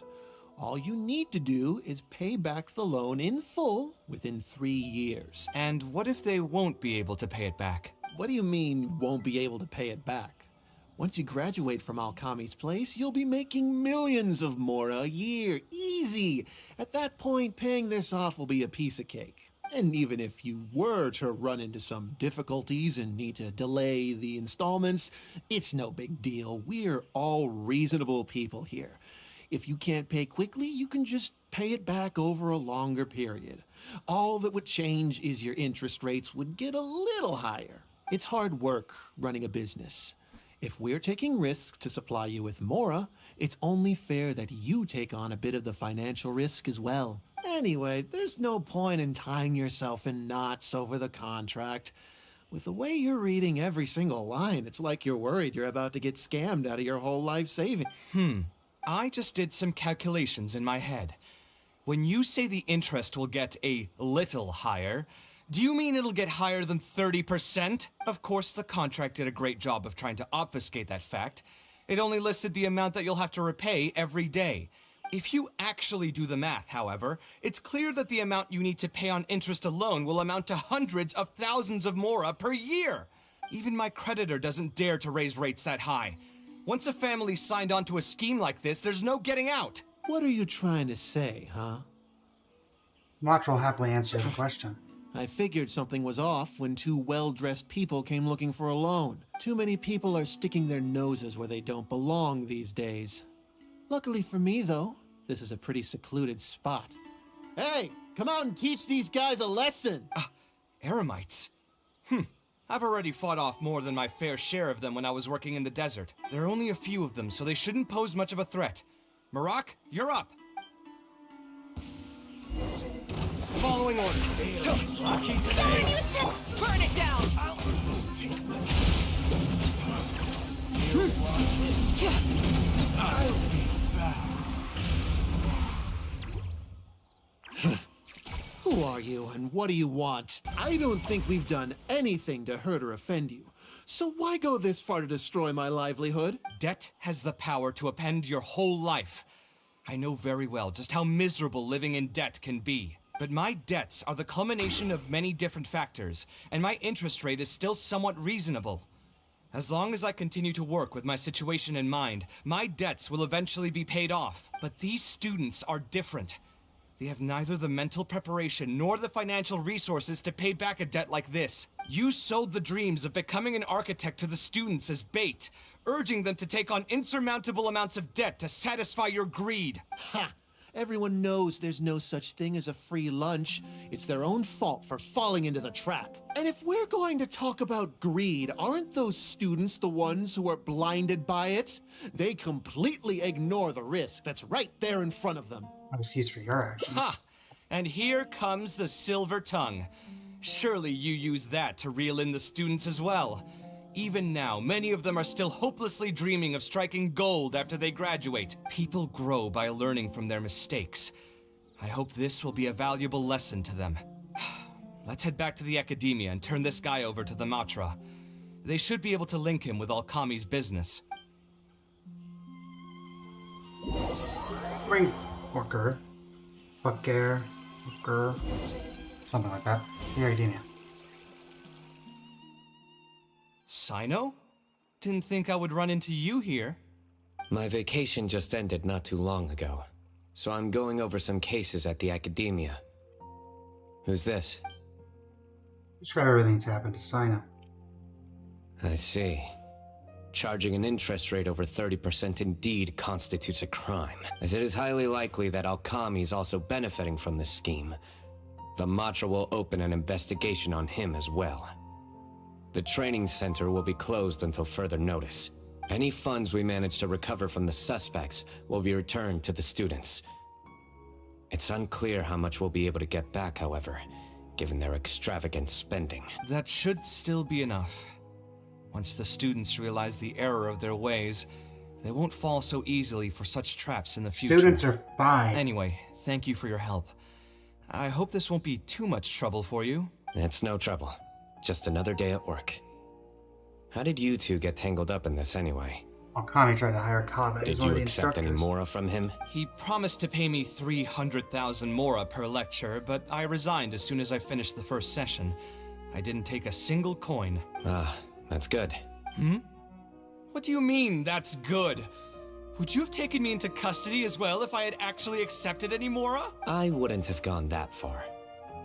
But, had he insisted that you were also an active participant in his schemes, under our rules, we would have been required to open an investigation on you as well. Either way, though, I believe you are innocent in all of this. Had you actually been alright with making money through less than noble means, your life wouldn't be the mess it currently is. Hey, what was that? What do you mean my life is a mess? Never mind. Your life is fine. You're just messing with me now, aren't you? Let's get back to business. If Alkami's case can be successfully resolved, you'll be eligible for a monetary reward from the Academia. Don't forget to pick it up after the fact. Huh. I didn't even know there was such a thing. I never would have guessed. What I'm trying to say is that we didn't report Alkami because we thought we could make some more off of it. The reward will be given regardless of your personal motivations. It was implemented with the intent of encouraging people to supply tips to the Matra. Fine. Is there anything else? I want to go back to the training center one more time and talk to some of the kids. Sure, but you should wait until tomorrow. My subordinates will shut down the center today and summon the students to gather information on the total amount of mora they've lost in the scam. All right, then I'll stay out of their way. I can talk to the kids tomorrow. I have a few other things to take care of, so I'll be off for now. If you want to follow up on this case, just come find me again. Or ask one of the Matra. That should finally be the end of that. Oh, who would have thought it would turn out like this? All I wanted was to find a new gig and earn some mora. To think Alkami would sink this low. Still, I think I feel a little better now than when you found me back at the tavern. How so? It's a little ironic, but you could say it's because I've realized that there are many circumstances in the world that are even worse than my own. Now that I've seen such things firsthand, I suppose I've earned a new sense of appreciation for my life. How should I put it? I'm pretty stubborn when it comes to my profession, so I often argue with my clients. The arguments are usually extremely frustrating, and every once in a while I'd wonder if I only became an architect because fate wanted me to pay for some sins I'd committed in a previous life. Alkami's suggestion would have allowed me to quit my life as an architect and earn money solely from my reputation. But now that I've experienced that for myself, I can confidently say that I'd never want to do it again. That's why he thinks you're too rigid when it comes to making more. Every scholar has their own sense of pride and a line that they don't like to cross. Of course, when faced with the vicissitudes of life, some will surrender these things to seek a more comfortable life. Just speaking for myself, though, I don't think that's something I'd ever be able to do. The voice in my heart would just keep repeating one thing. The moment I turn away from my dreams would be the moment my career ends. If I stopped devoting everything to my creative activities, I'd be able to lead a more comfortable life, but at the same time, my sense of intuition and understanding for the arts would also begin to degrade. At that point, any materialistic ease I may have gained in life would just become another form of torment. In comparison, my current life comes with its share of difficulties, but at least I'd never have to deal with that kind of existential reckoning. Good to stay true to yourself. I appreciate it. You may call me conceited for this, but I would also like to think I'm talented enough to be able to lead a decent life without compromising my pride. It's certainly not easy, but I want to keep at it. My thanks again for being such a great help throughout all of this. I'm planning to pay another visit to those kids tomorrow. Want to come with me? Sure. All right. I'll see you tomorrow then. I'm gonna go ahead and teleport over there now, because I want to see if Sino or somebody else is at the training center when it's getting closed down. Or if they animated it getting closed down.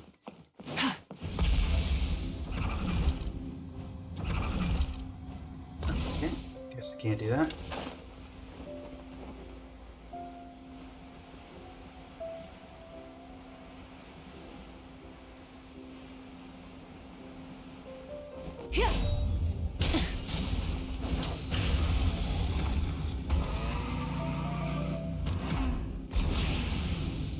Did I go to the wrong place?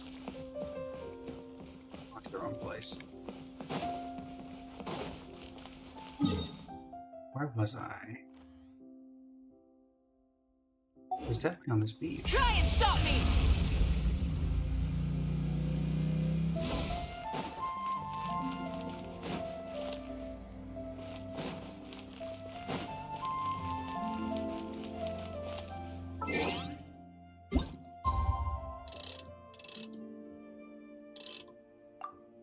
Da-da-da-da-da-da.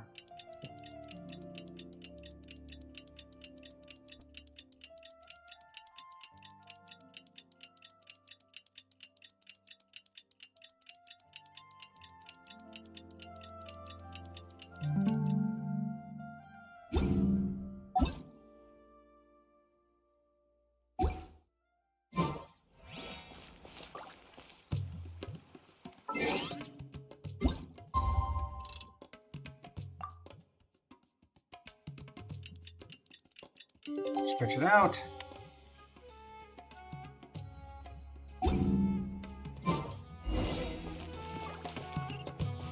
This is the wrong end. There, not over here. Rev the engines!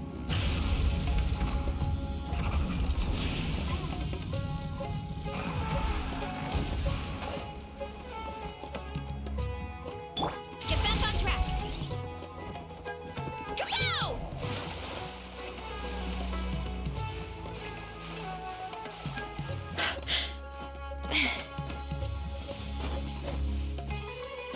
Running late again.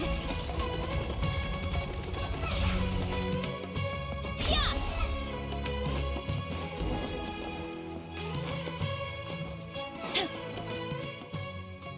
I never would have guessed Mr. Okami was a scammer. The training center has been shut down, and the Madra have promised to return some of our tuition. But we've already spent so much time on this class.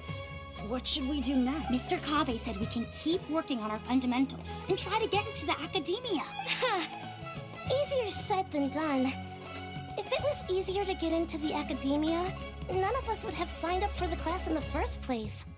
Only the best of the best can get into the academia studying on their own. Mr. Kaveh might be willing to teach us. Why? What reason does he have to stick around? So, you're the only ones that showed up today, huh? Huh? Kaveh's here! Now, that's Mr. Kaveh to you. I'm here as your instructor, so let's keep things a little more proper. I'll keep instructing you for a while longer. You can pass on the message to the other students. As long as someone wants to come, they can join the class. Oh, also, I'm usually pretty busy, so I'll only be able to teach architecture fundamentals on my days off. Another disclaimer. I can't promise that you'll all be able to understand everything I'm going to teach. Architecture is not an easy profession. Aesthetics aside, even the basics of safe design can already be a handful for most people. If you want to design safe buildings, you'll have to go through a systematic study of structural engineering. And just as a heads up, all of this will be a huge step up from the superficial stuff you were learning before. It'll take both talent and perseverance to get through the course. I don't want to hear anyone say that I didn't warn you. We'll try our best. It seems some of you are really serious about this after all. All right, everyone, pack your stuff up. No need to prepare much for today's class. We're going to go on a quick field trip. You'll know once we get there. Come on, let's get going. We'll be off once everyone's grabbed their pencils and sketch pads. After investigations indicate that Alkami, the owner of this training center, coerced the families of his students to take on usurious loans with the intent of making huge profits. This training center is now closed. All recovered funds will be returned to the victims after confirmation with the relevant individuals. Take that, Alkami. Oh, I thought we were going to the Palace of Alcazarzery. Which, in my opinion, would have made sense. Considering we've not been, well, I guess technically Dory for the one we were there, but... Heads up! Running late again.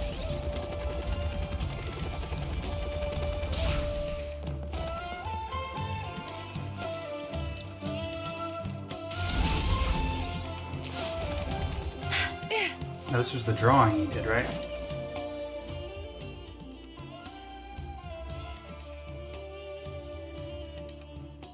This lighthouse has been around for a long time, and I handled its renovations when I first graduated from the academia. The point of today is not so much about the lighthouse as a building, however. I just want you to take a look at it and do a bit of self-reflection. If you were tasked today with designing a building, how would you want it to look like? Don't think about how you'd actually go about building it for now. Just put your ideas to paper and draw the prettiest building that comes to your mind. So, it can be, any kind of building? Yep, as long as you think it'd look good. It doesn't even necessarily have to be a building. If you want, you can draw trees, the ocean, or even a garden area. Draw whatever you'd like. What's the point of the In my exercise? experience, it's best to approach the study of architecture from a point of personal interest, rather than for the sake of a career. Both the study and practice of architectural design are extremely difficult. A person who's forced to work on projects that they don't resonate with will only struggle and suffer. So at least for today, I hope the students will be able to create something that they enjoy. There's no need to think about it too hard. They'll have plenty of time in the future to revisit the design and make changes. What do you think? Want to try your hand at it as well? Don't forget that this is a free class from Mr. Kaveh, the Light of the Kasharwar. On a normal day, this would cost you 300,000 mora.